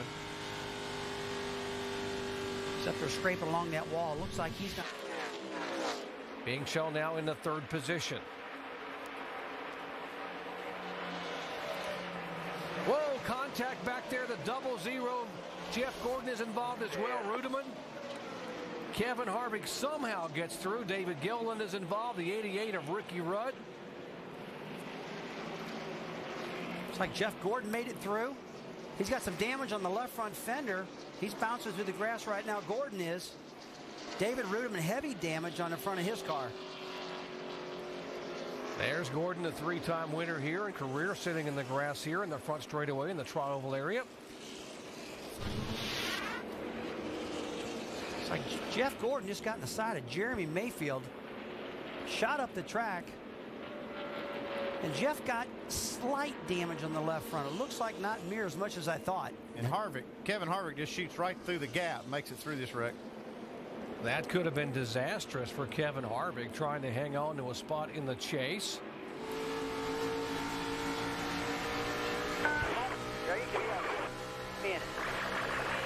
Inside back here, wrecking behind us. You see David Rudeman didn't see that coming. He was on the top side of the racetrack when Gordon got into Jeremy Mayfield, knocked him up into David Rudeman, and Jeff must have really got loose. Come on, hustle, nobody. You're good. Dave? Clear up, big wreck behind you. Hell of a job. And yeah, guys, Jeff Gordon came on the radio right after that, talking to crew chief Steve Letare. He said, The young man from El Cajon, California, came back to his hometown this week for a charitable golf tournament.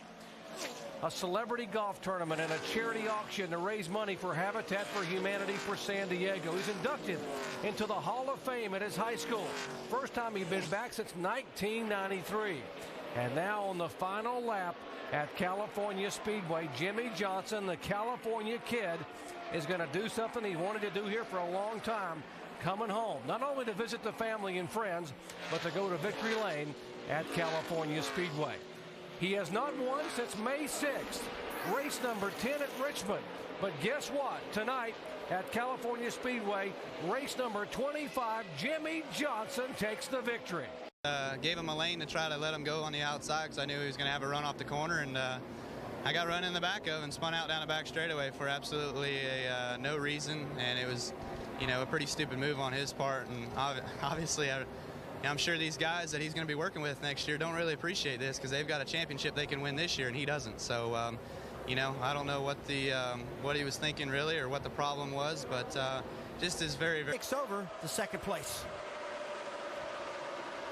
I really like this car, Kurt Busch. This is the car that he won Pocono with and dominated Pocono.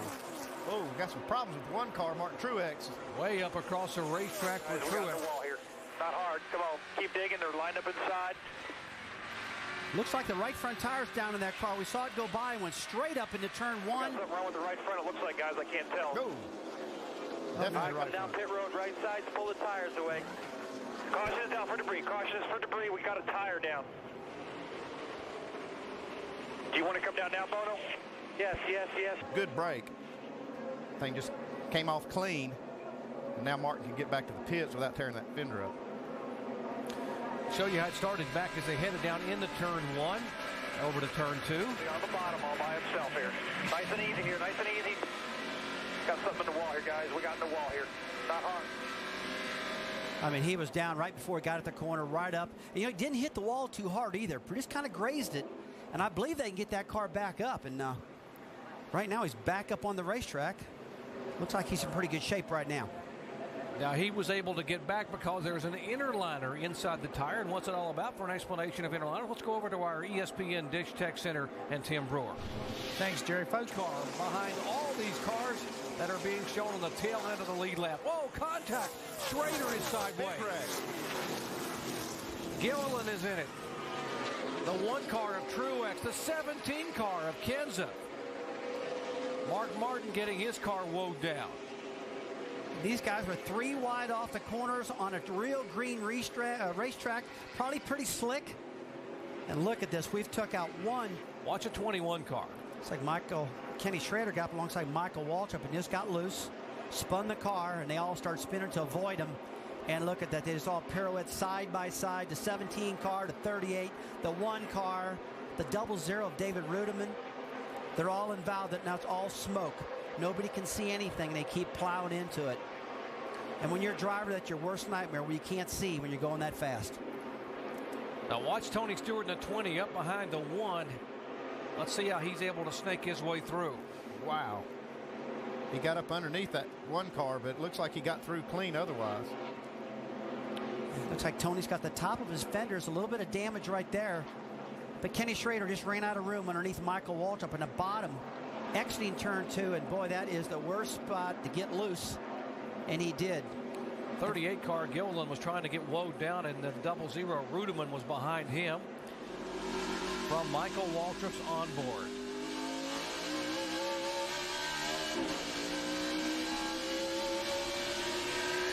See, Michael's actually in the left rear quarter panel of Jimmy Johnson just a little bit, trying to get down in that corner.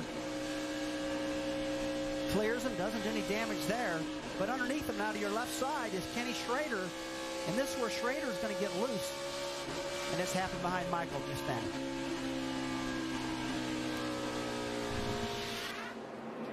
There's the 1. From the bottom of the racetrack up to the bottom of that orange that we're going to show you. Well, we're going to show you. That tire's probably going to come up and hit that fender. Here's the contact again, and Tony, all these cars trying to woe down the 21 car coming around, and they're all trying to, it was a chain reaction crash. That's how the damage occurred on the front of the 20 car. Right side of your screen, you'll see the 20 car coming through right there. Hey, another one did a great job was that 29 car, who's now our leader. Kevin Harvick just barely missed all this.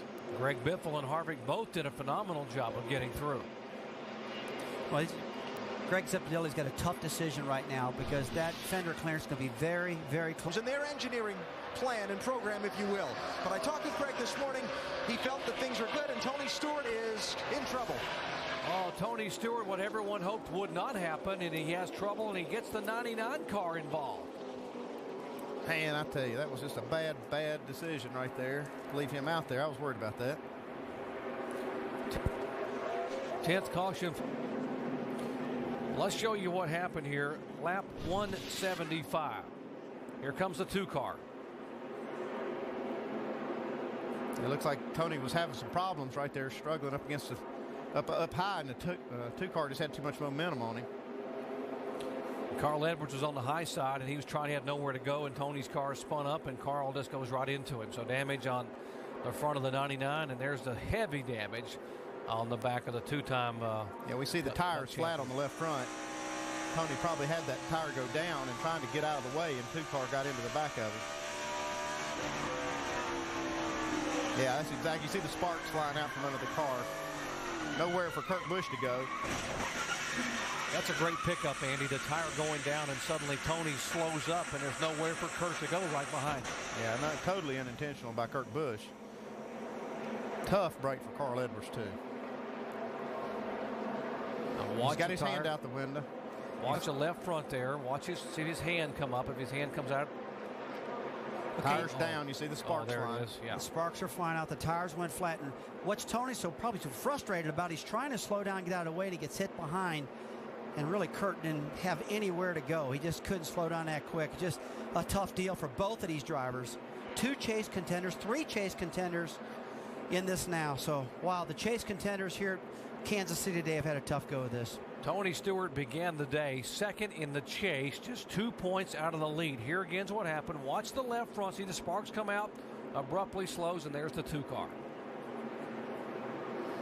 And I wonder how much damage Kurt Busch has on the front of his car, too. He had the fastest car in the field earlier.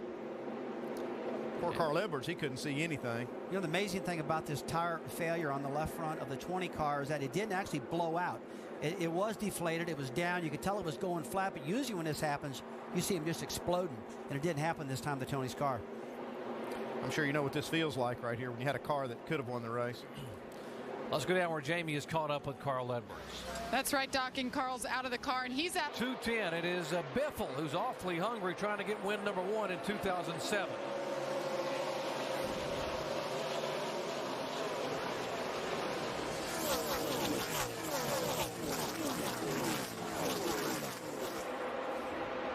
Biffle, three wide action back in the pack.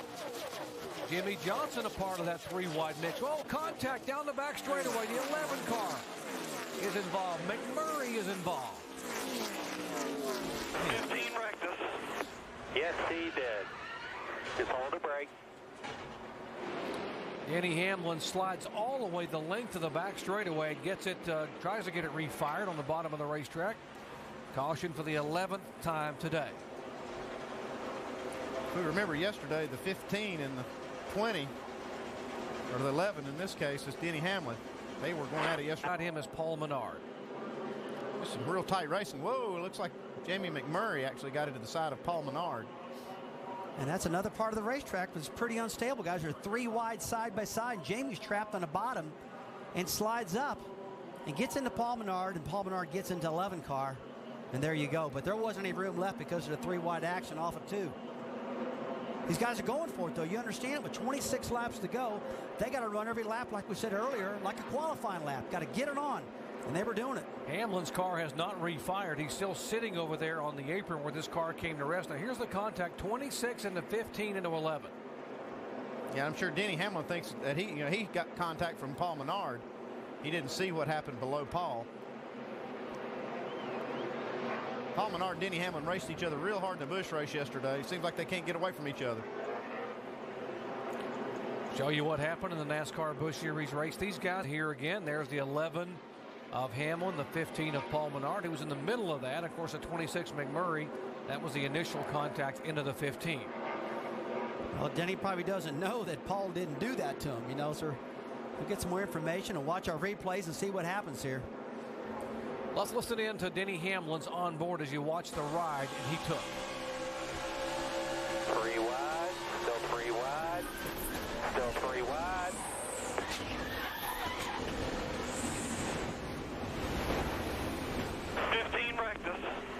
Yes, he did. Just hold the brake. Okay, just come around. Everybody else has stopped. I know that's what it looked like, but that's not the case. It really was just tight racing off that corner. He's being black flagged. Speaking of rookies, contact with the wall for Juan Pablo Montoya. He's got a buzz.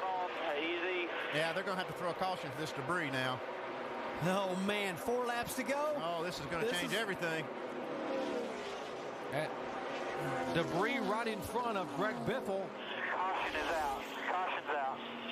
Oh, man, these guys better pull their seatbelts down right now because this is unreal. 42 car.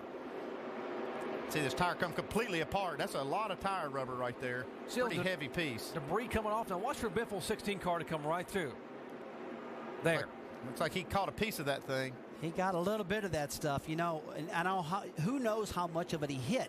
There's one thing you do know: you're not going to pit unless the tire's flat. He's got to stay out here. Just a few laps to go. Probably a green-white checker coming up. NASCAR's going to get the jet dryer out, probably blow off that turn, get all that debris off of there, and pull your belts down, guys. Get after, because you only have a white-green checker here. Green-white checkered, and by the way, that's what I meant, I think. Looks like the Aflac Duck's going to get a checker here.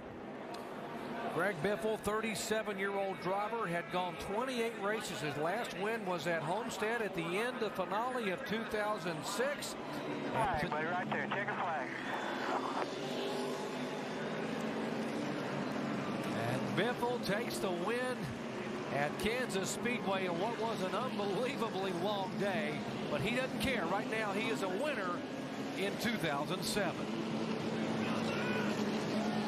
Can't keep Greg Biffle down long. He's too good of a race car driver. Finished second at Dover a week ago. This team really starting to sit back and enjoy, folks. NASCAR Nextel Cup Racing at Rose Motor Speedway underway.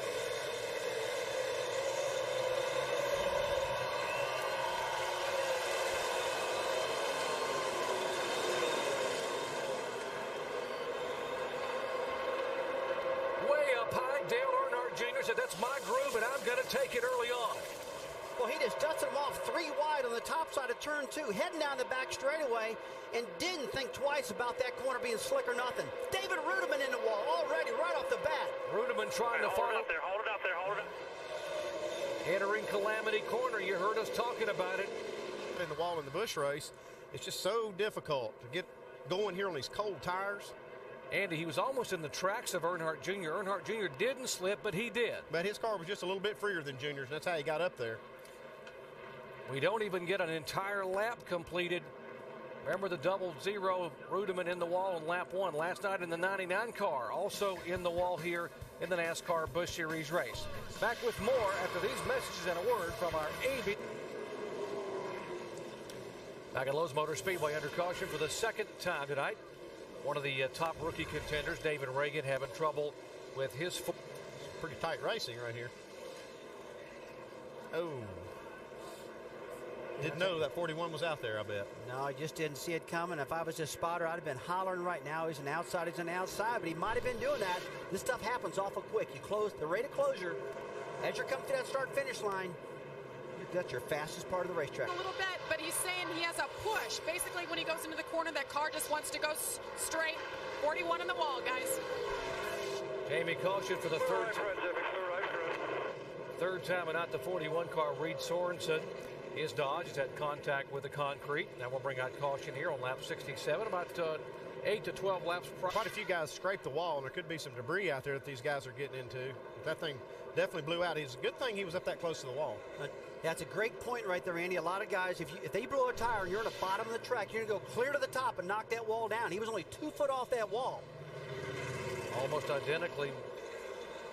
Okay, Tim, hang on 1 second. We'll get back to you in just a moment here. We got trouble on the racetrack. Our in-race reporter, Tony Raines. Always be ready with some seatbelt here. How bad is it, Luke? I think the spoiler's just down a little bit on the left side. That's the left. Contact with the wall. Crews are going to have a little bit of work to do right here. Man, just hold your line. Hold on to it now. Hold on to it. Thing just snapped around on top. Hold it up there. Hold your brakes. Hold your brakes. All right, come on.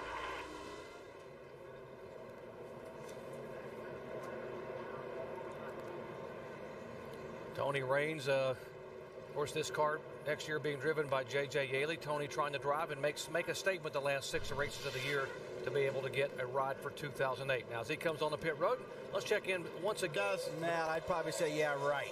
Yeah, I got to believe Jeff Gordon is the kind of guy that would do that, though. Yeah, you'd beg for forgiveness later. Oh, trouble, the 7 car. Robbie Gordon has had contact with the wall. All right, straight, right there, straight.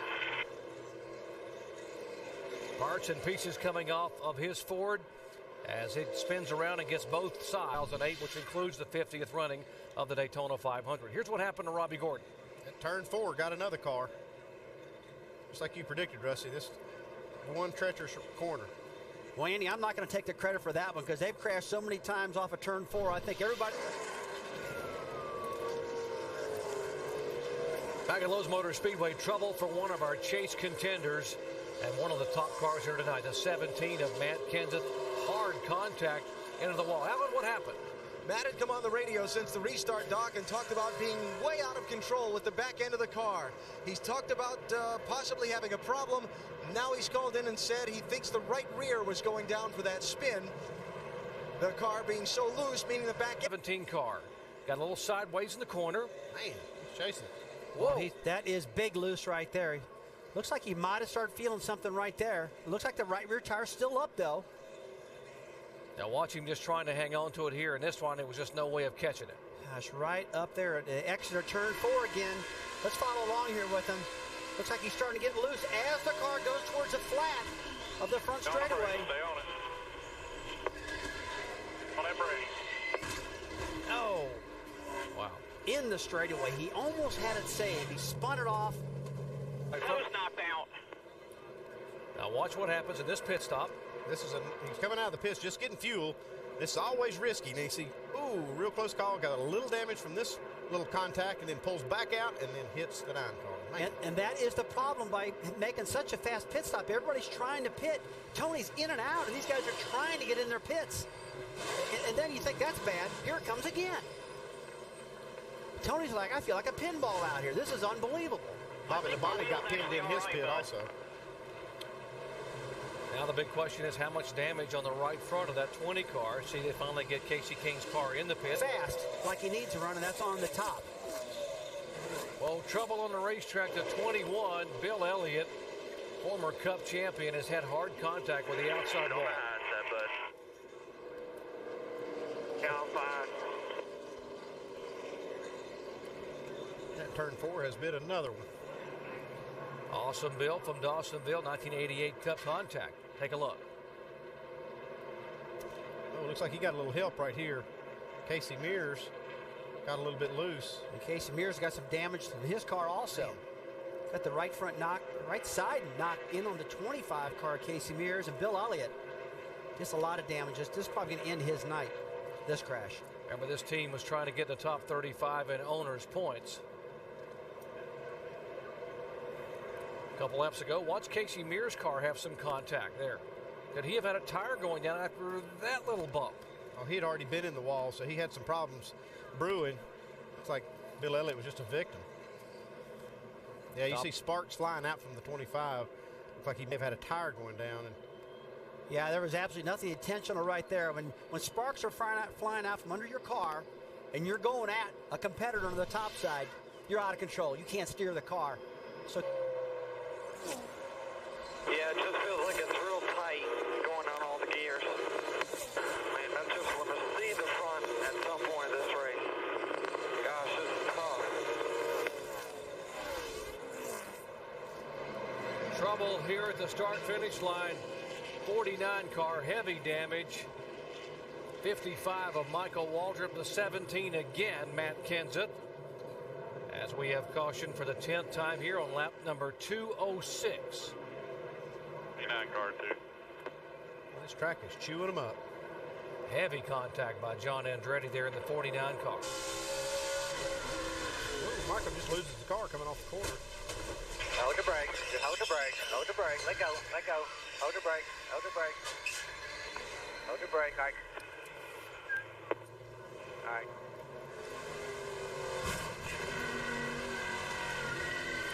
Like Matt Kenseth got some help from behind on this. He probably got on the brakes to avoid this crash. On the brakes here. Car behind him must have been the 49 car. John Andretti got into the back.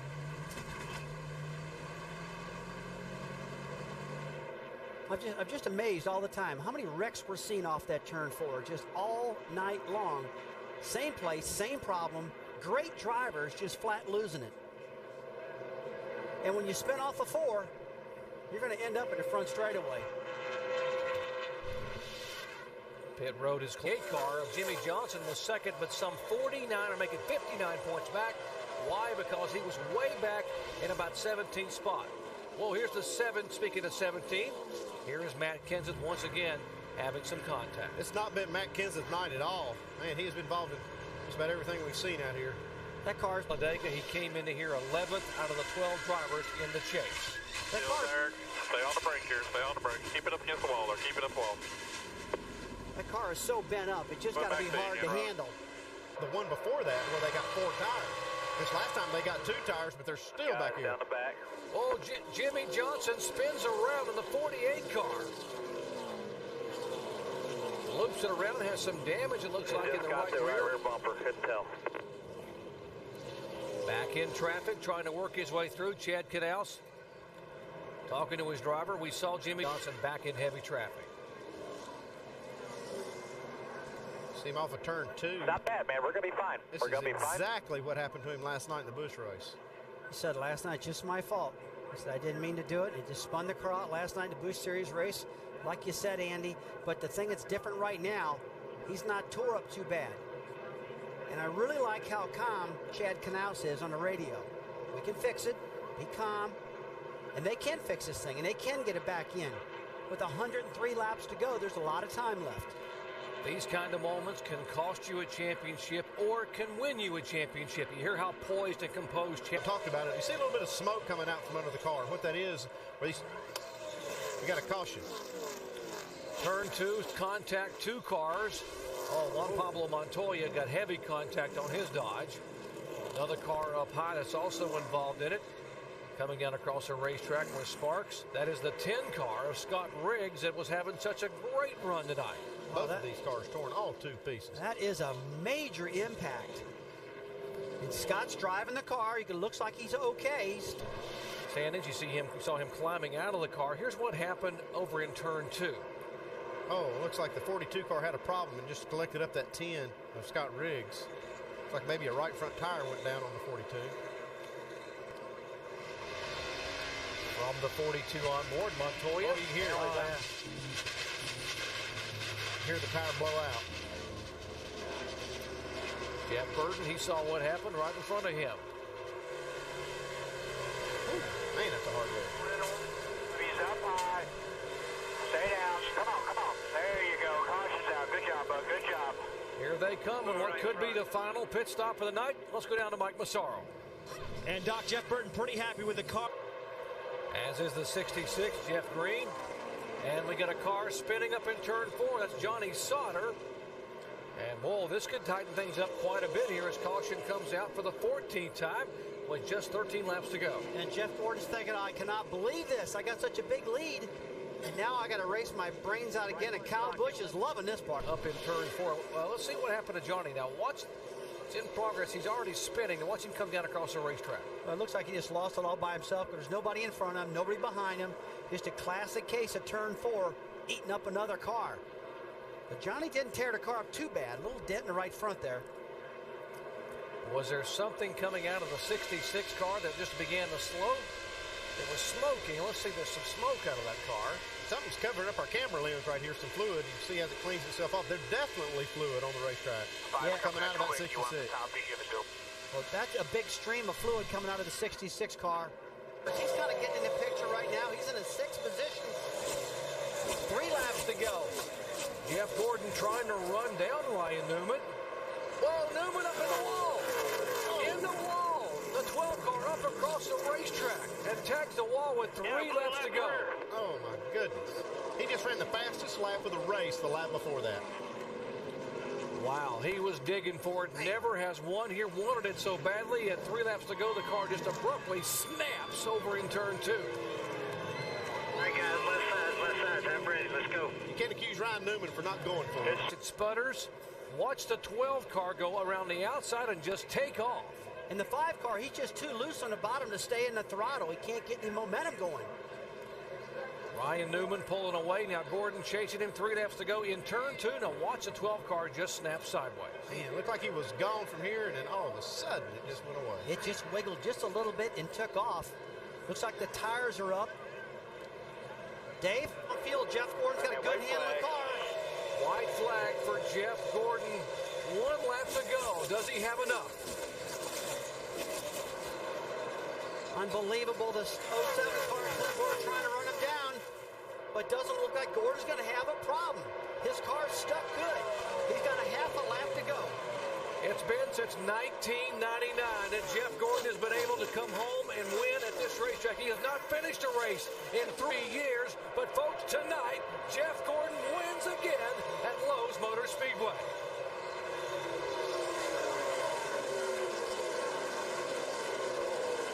Got ahead of that 24 team. Unbelievable. I would have never bet that the 24 would have enough grip to get through the corner after running on the flat. They got a horseshoe up their butt, but keep it up there. Great job, guys. 34. Take a look. We were worried about this tire wear from the start, and these guys, you know, you talk about the 42 car was one of the guys that trying to conserve his tires. You don't want to be the first guy to blow a tire because this is what happens. Yeah, but the tire blows out and you have a caution. If you're going to blow a tire, you definitely want it to blow where it did, right in the middle of the back straightaway. He was able to get it to the bottom of the track and not fly up into the wall. So good job out of Juan Pablo. And folks, we just went to commercial, and our Andy Petrie told our producer, folks, this is when tires become a problem here. You got to watch it. Suddenly, boom, Montoya has it. He might be a little too far behind to get the championship. There's a lot of spots that he can pick up. 42 car again, and they have issues again with that right front just coming apart. Down, but below the right. Montoya bringing out caution for the 2nd time. It is the 3rd caution of the afternoon here, lap 57. You almost have to wonder if he didn't have something rubbing that right front after they blew that first one. And they made that repair that they didn't have something rubbing that tire. Yeah, I've got to agree with you on that one. They didn't run many laps this time before it blew, so, you know, that thing really got tore up from that first tire. Won Michigan early in the year, and he was flying to Kansas City before he got caught up in some problems there, but big crash down the back straight. Oh, Mark Martin. David Gilliland. Huge accident. 38 car of Gilliland. Robert Yates' car, heavy contact, and then Mark Martin in the 0-1. Also in it here, bringing out caution for the 4th time today on lap 65. That gives you a sense of how fast these cars are running down that backstretch. You saw that problem with the 38. Run here today, driving for Robert Yates, but has an issue here. Oh, there's contact there. He just got behind on his steering after having some contact with that Red Bull car. Just catch the number. And man, that's a hard lick right there for Mark Martin. Here's the impact as Martin came across the racetrack. Watch the 38 come right down in front of him. Boy, Mark catches that right at the last minute. Nothing Mark Martin could do. He was committed to the bottom of the track. And guys, when you're running that fast, you just can't turn it right and jump on the brakes that quick. From Jeff Burton's onboard camera, one of our chasers right behind this incident. Watch what Jeff saw. Spin in front of you, spin in front of you. Stay down, stay down. Go back up, go back up. There you go. Great job, boss. Great job. Caution's out, guys. You see that in real time. You see how fast everything happens. Matt Kenseth, onboard camera right in front of him. He's able to get down. Stay low. Clear. Clear high. Clear high. Boy, it happens in a hurry here, doesn't it? Well, that 38 car just got fishtailing with David Gilliland, and he just could not hold on to that thing. And that turn 2 has been a tough one today. These guys are just getting aggressive in that turn, and David just got loose. At the back of the pack, 42nd, and had trouble on the front straightaway. The 40 car, David Strimley slides through the grass and somehow got it gathered back up. And boy, did a great job. He kept from spinning that car, gathered it back up, kept it going straight. For you, just slides sideways right by the camera. We heard a lot of these guys talking about they needed forward bite. That's the rear tires to hook up to the racetrack. And it looks like he just lost it, lost that rear grip. Spins the car down the grass. Boy, he's real lucky there. Didn't hit anything. Yeah, he got loose on late exit, it looked like. Looked like Dale Jarrett was behind that truss. And you see I'm not getting real aggressive right now. We're only 161 laps in this 325 lap race. Oh, Bobby Labonte has had contact with the wall. Oh, that's too bad. Blue tire. 6-time Atlanta winner. Right in the wall. Just shove that right front tire back up into it and watch it. Heads in the corner. Hey, he said he blew a tire, and it looks just like he did blow a tire, but looking at the car coming down through there, it looked like it didn't look flat. You see the right front tire is still kind of up on it looking, but it definitely took off right. Something broke. Green. Looks really good. Still there. Clear. I see it right there, buddy. I see it. Now keep that up. Work on it. Still there. Clear. Still clear high. Still there. Clear high. Still there. Barely there. Clear. There you go. Get up on that thing. Let's go. Oh, trouble on the racetrack to 66, Jeremy Mayfield making his first start. Taking over for Jeff Green in that car. There, man. 6 car. 6 to the outside. Looks like these guys just run out of room. 6 car does get into the back of Jeremy right here, but it's like a racing incident to me. Yeah, it was absolutely a racing incident. You know, you saw him 3 wide there. Let's take a look one more time. Jeremy's in the middle of the racetrack coming up. And then the 6 car just wasn't up high enough, and so they just got together real quick, and a guy barely got by. It was Ryan Newman in the 12 car in that Mobil 1 Dodge, so he came out unscathed out of that deal. From the Goodyear blimp, we'll show you high above. Watch the crowding that takes place here at the corner. Boy, that is just flat run out of room. Take a look at Jamie McMurray. Got him in the left rear quarter panel, got him sliding back and forth. Harvick here just barely misses. Well, misses it by a good little bit, but he has to go way down the apron. And here comes Jeff Gordon. That's Jeff Gordon going by. Gordon comes up with camera what he saw. Got him touch in front of you. Come on. Good job. Get back up. Boy, he got a lot luckier than Mark Martin did earlier. His issues and had lost a couple of laps. Oh, trouble in turn 2 on the racetrack.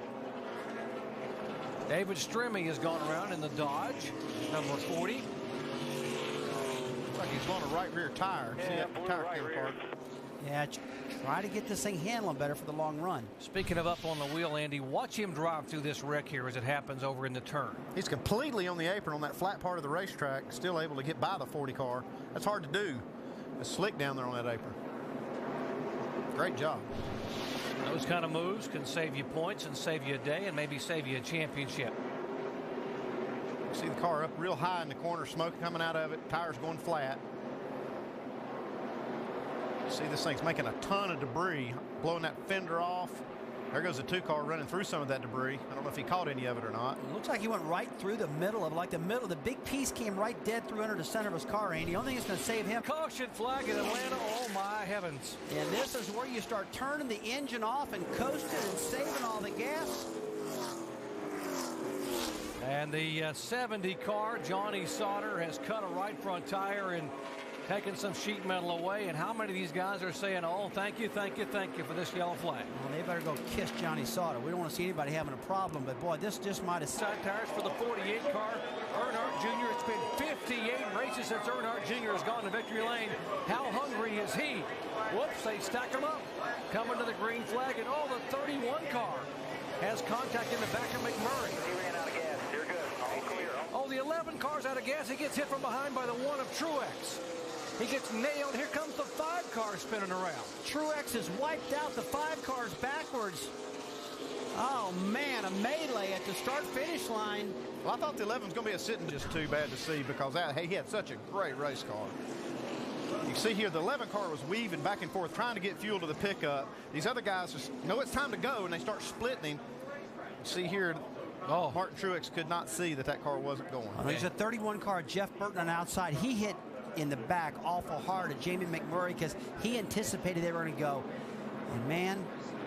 Yeah, Truex was also right behind the 07 of Boyer, and Boyer moves to the inside. Now watch the 07 move to the inside, and the 1 car is right behind him. Well, you see, they're past the point of the restart, and they're expecting the leader to go, and he hasn't gone yet.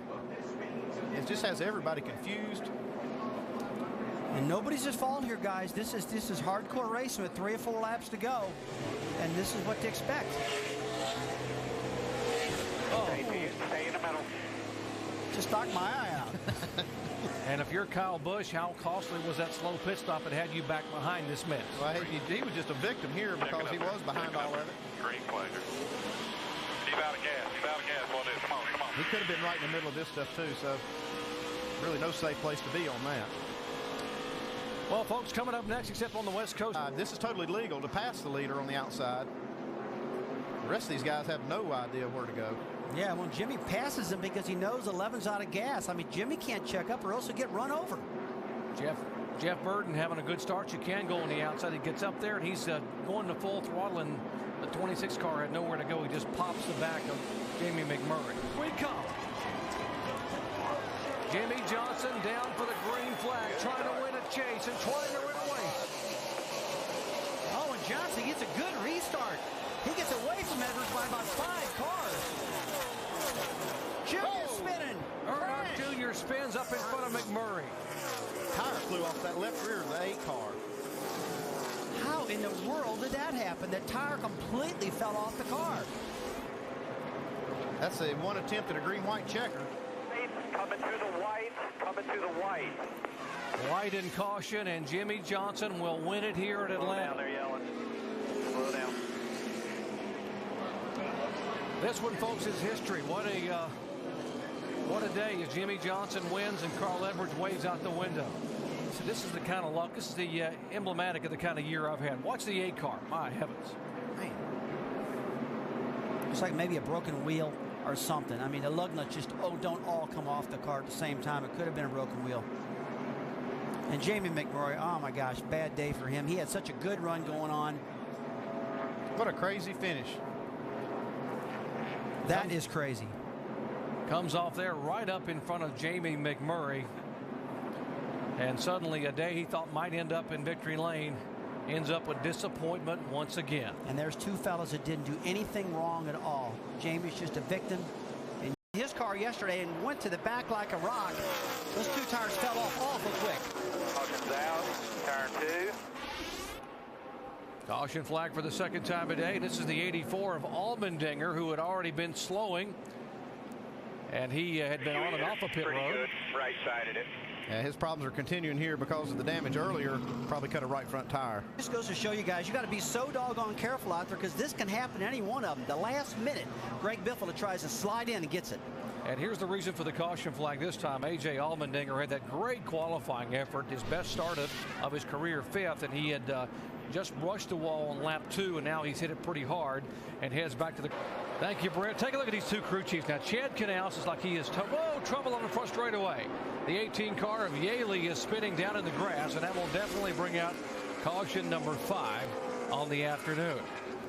And this is just what Jeff Gordon wanted, because he was losing about he was losing about a half a second to teammate Jimmy Johnson. Johnson was flying. Kurt Busch was really flying. And now this is going to put everybody back together on the same fuel strategy, the same tire. That is just a classic case of getting loose. He tried to chase it, overcorrected, but he did the right thing by just getting the wheel to the left and spinning it out and not hitting the wall. So good job out of J.J. Yaley under a bad circumstance. J.J. wanting to have a good run here. His sponsor, Interstate Batteries, is a Dallas-based company. Longtime sponsor in NASCAR. Matt Kenseth or Tony Stewart.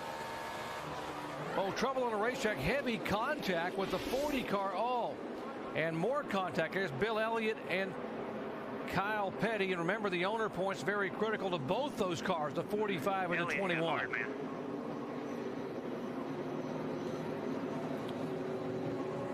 There's the 40 car. Home Lap Communities Dodge for David Stremme, and boy, he is indicating an engine problem. He's got a left rear tire flat right here, man. Oh, he goes up and just gets the side of Kyle Petty right in front of the 21 of Elliott. He has nowhere to go. It looked like he was going to be fine and get the car down on the apron, and then the car just took a dead right. I mean, boy, you go up in a racetrack and the car's coming at you at over 200 miles per hour. He had no chance, and these guys got wiped out because of it. Right on the bottom of the track on the apron, a dirty portion, and loses it. Kyle Petty trying to hang on to a top 35 spot in owner's points. He was 34th coming into here. Oh, there's the car going right up across the racetrack into Kyle Petty's door.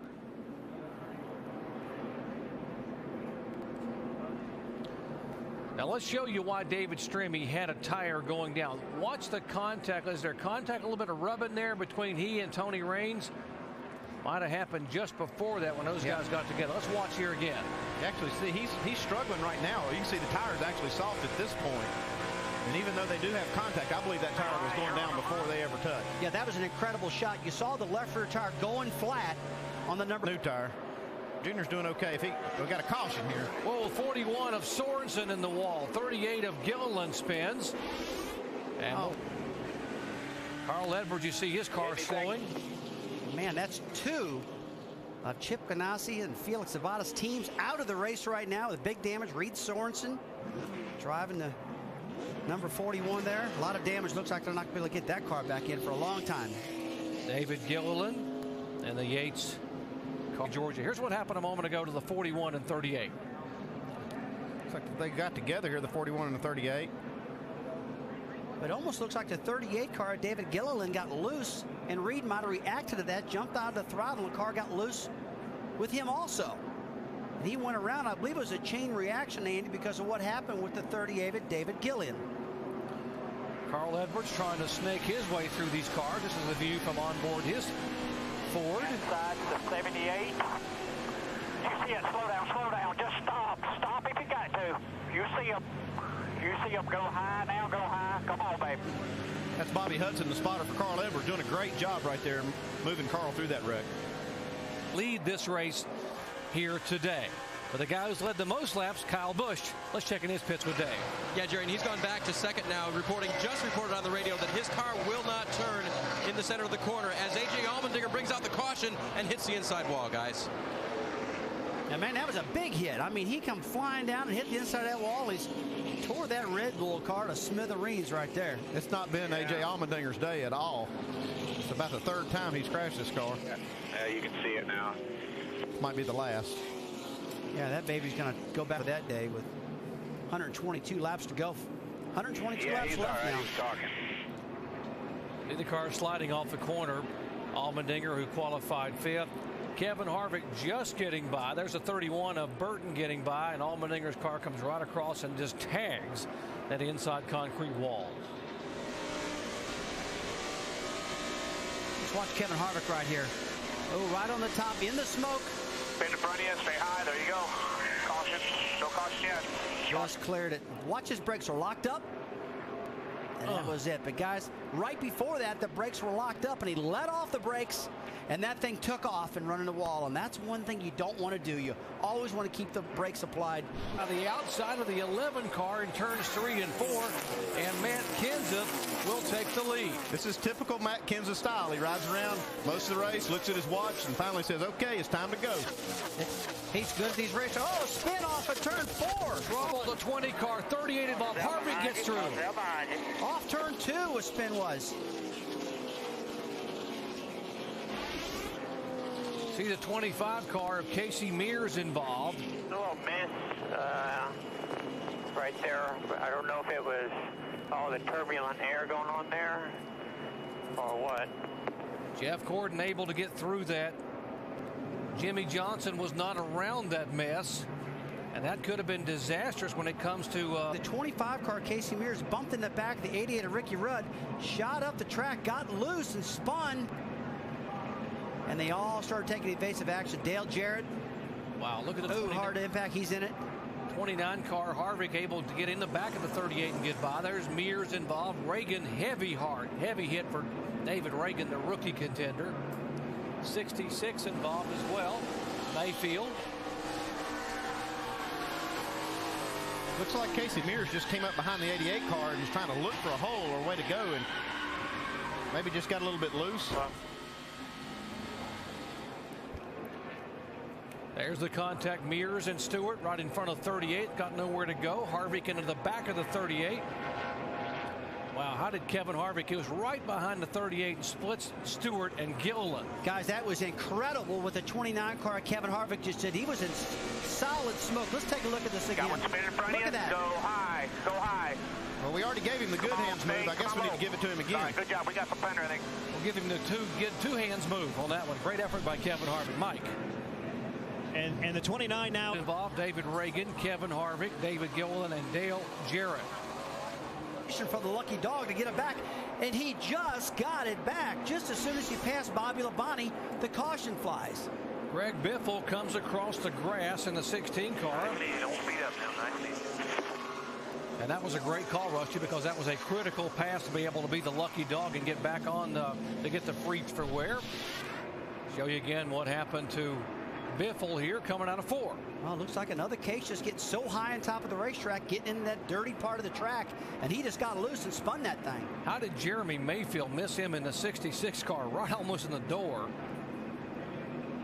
You know, sometimes when it's your day, Jerry, because when all that smoke's in front of you, you can't see. You just got to remember where you were before the smoke happened and not move the wheel much and hold a steady ground. And that's what Jerry back and forth, Andy. Big crossover move right here with Denny Hamlin underneath the 17. And this kind of swapped spots on these guys. And then they were just duking it out lap after lap. And now Denny Hamlin's on the bottom of the track. Kenseth gets it outside. Boom. He gets him in that left rear quarter panel. Knocks him sideways. And he takes himself out. Big damage on the right side of Denny Hamlin.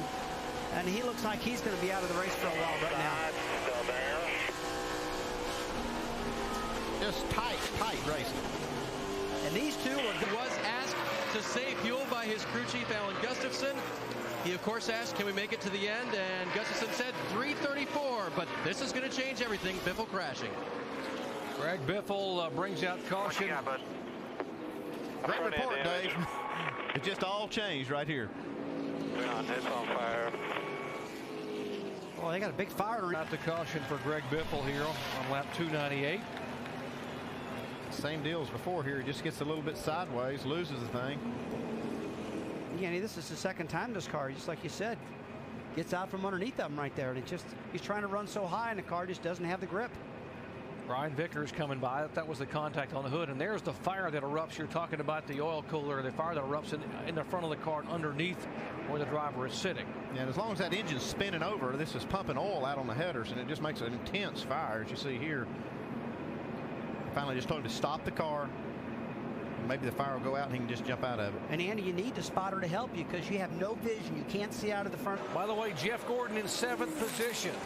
Boy, I mean, right now, Jimmy Johnson's last lap, 0.4 of a second faster than Matt Kenseth.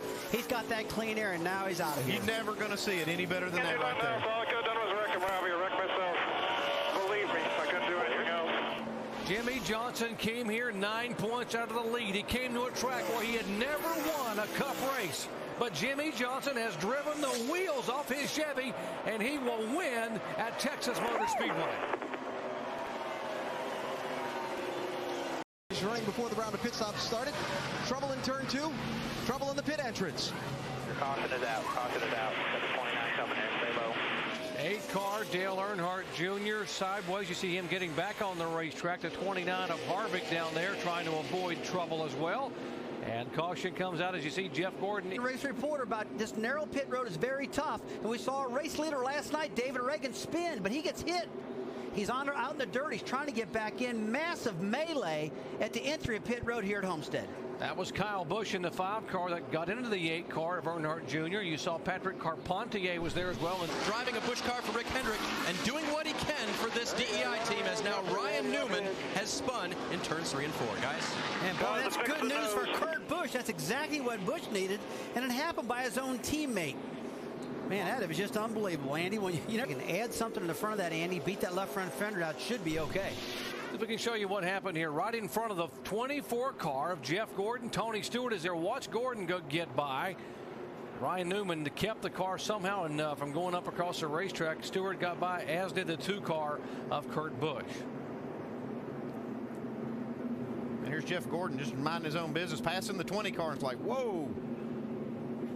Somebody parked in the middle of the racetrack. Yeah, he got stopped pretty good, and so did Tony Stewart. He really woed that number 20 car down big time.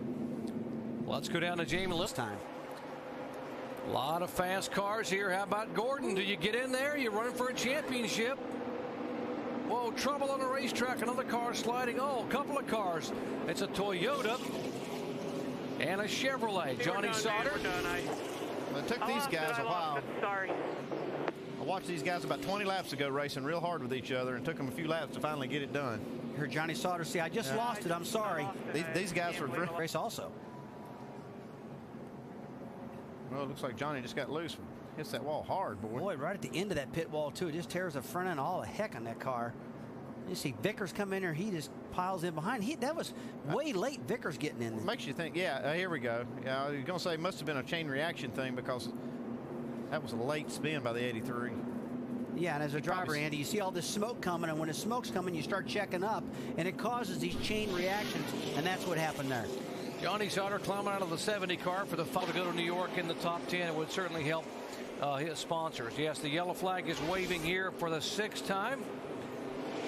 06, Sam Hornish Jr. making his 2nd ever Cup start, and he has tagged the concrete there with the right side of his Dodge. Well, he's pounded that thing. We were talking earlier. He's been running the real high line all week long in this car. And there's a lot of grip up there, a lot of speed, but boy, there's just no room for air. It's just risky up there. Trace coverage here too when this race is over. Caution, Tony Stewart, issues on the racetrack with the 20 car. Whoa, man, he's hit this far. He's hit hard here. Tore the whole back end off of it, the left side. Here, see if we can fix it now. Here, see if you can fix it now. Obviously, he's probably pretty upset with the way it was handling. He's really upset now. It's not going to happen because they both had the same problem on the same lap. So we see what happened to Stewart. Top of your screen. The car just by himself just spins backwards and tags the wall and then slams it with the left front. And you never see Tony Stewart hardly ever losing a car. He's one of the best drivers out here, especially with a loose car. So this thing had to be you got to think really the last few weeks. 15.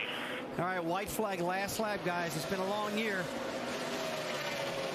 Jimmy Johnson in 7th position, trying to battle to get in the 6th spot. Up front, Matt Kenseth, dominant performance. by the Wisconsin driver in the final ride with Robbie Reiser, his longtime friend and crew chief atop the box. Reiser will bid farewell and become general manager at Roush Fenway. But what a way to go out as Kenseth comes out of turn 4, and Matt Kenseth will win the season finale at Homestead Miami Speedway. Remember, guys, that was domination. Let's go burn it down. Woo! Oh, the emotion.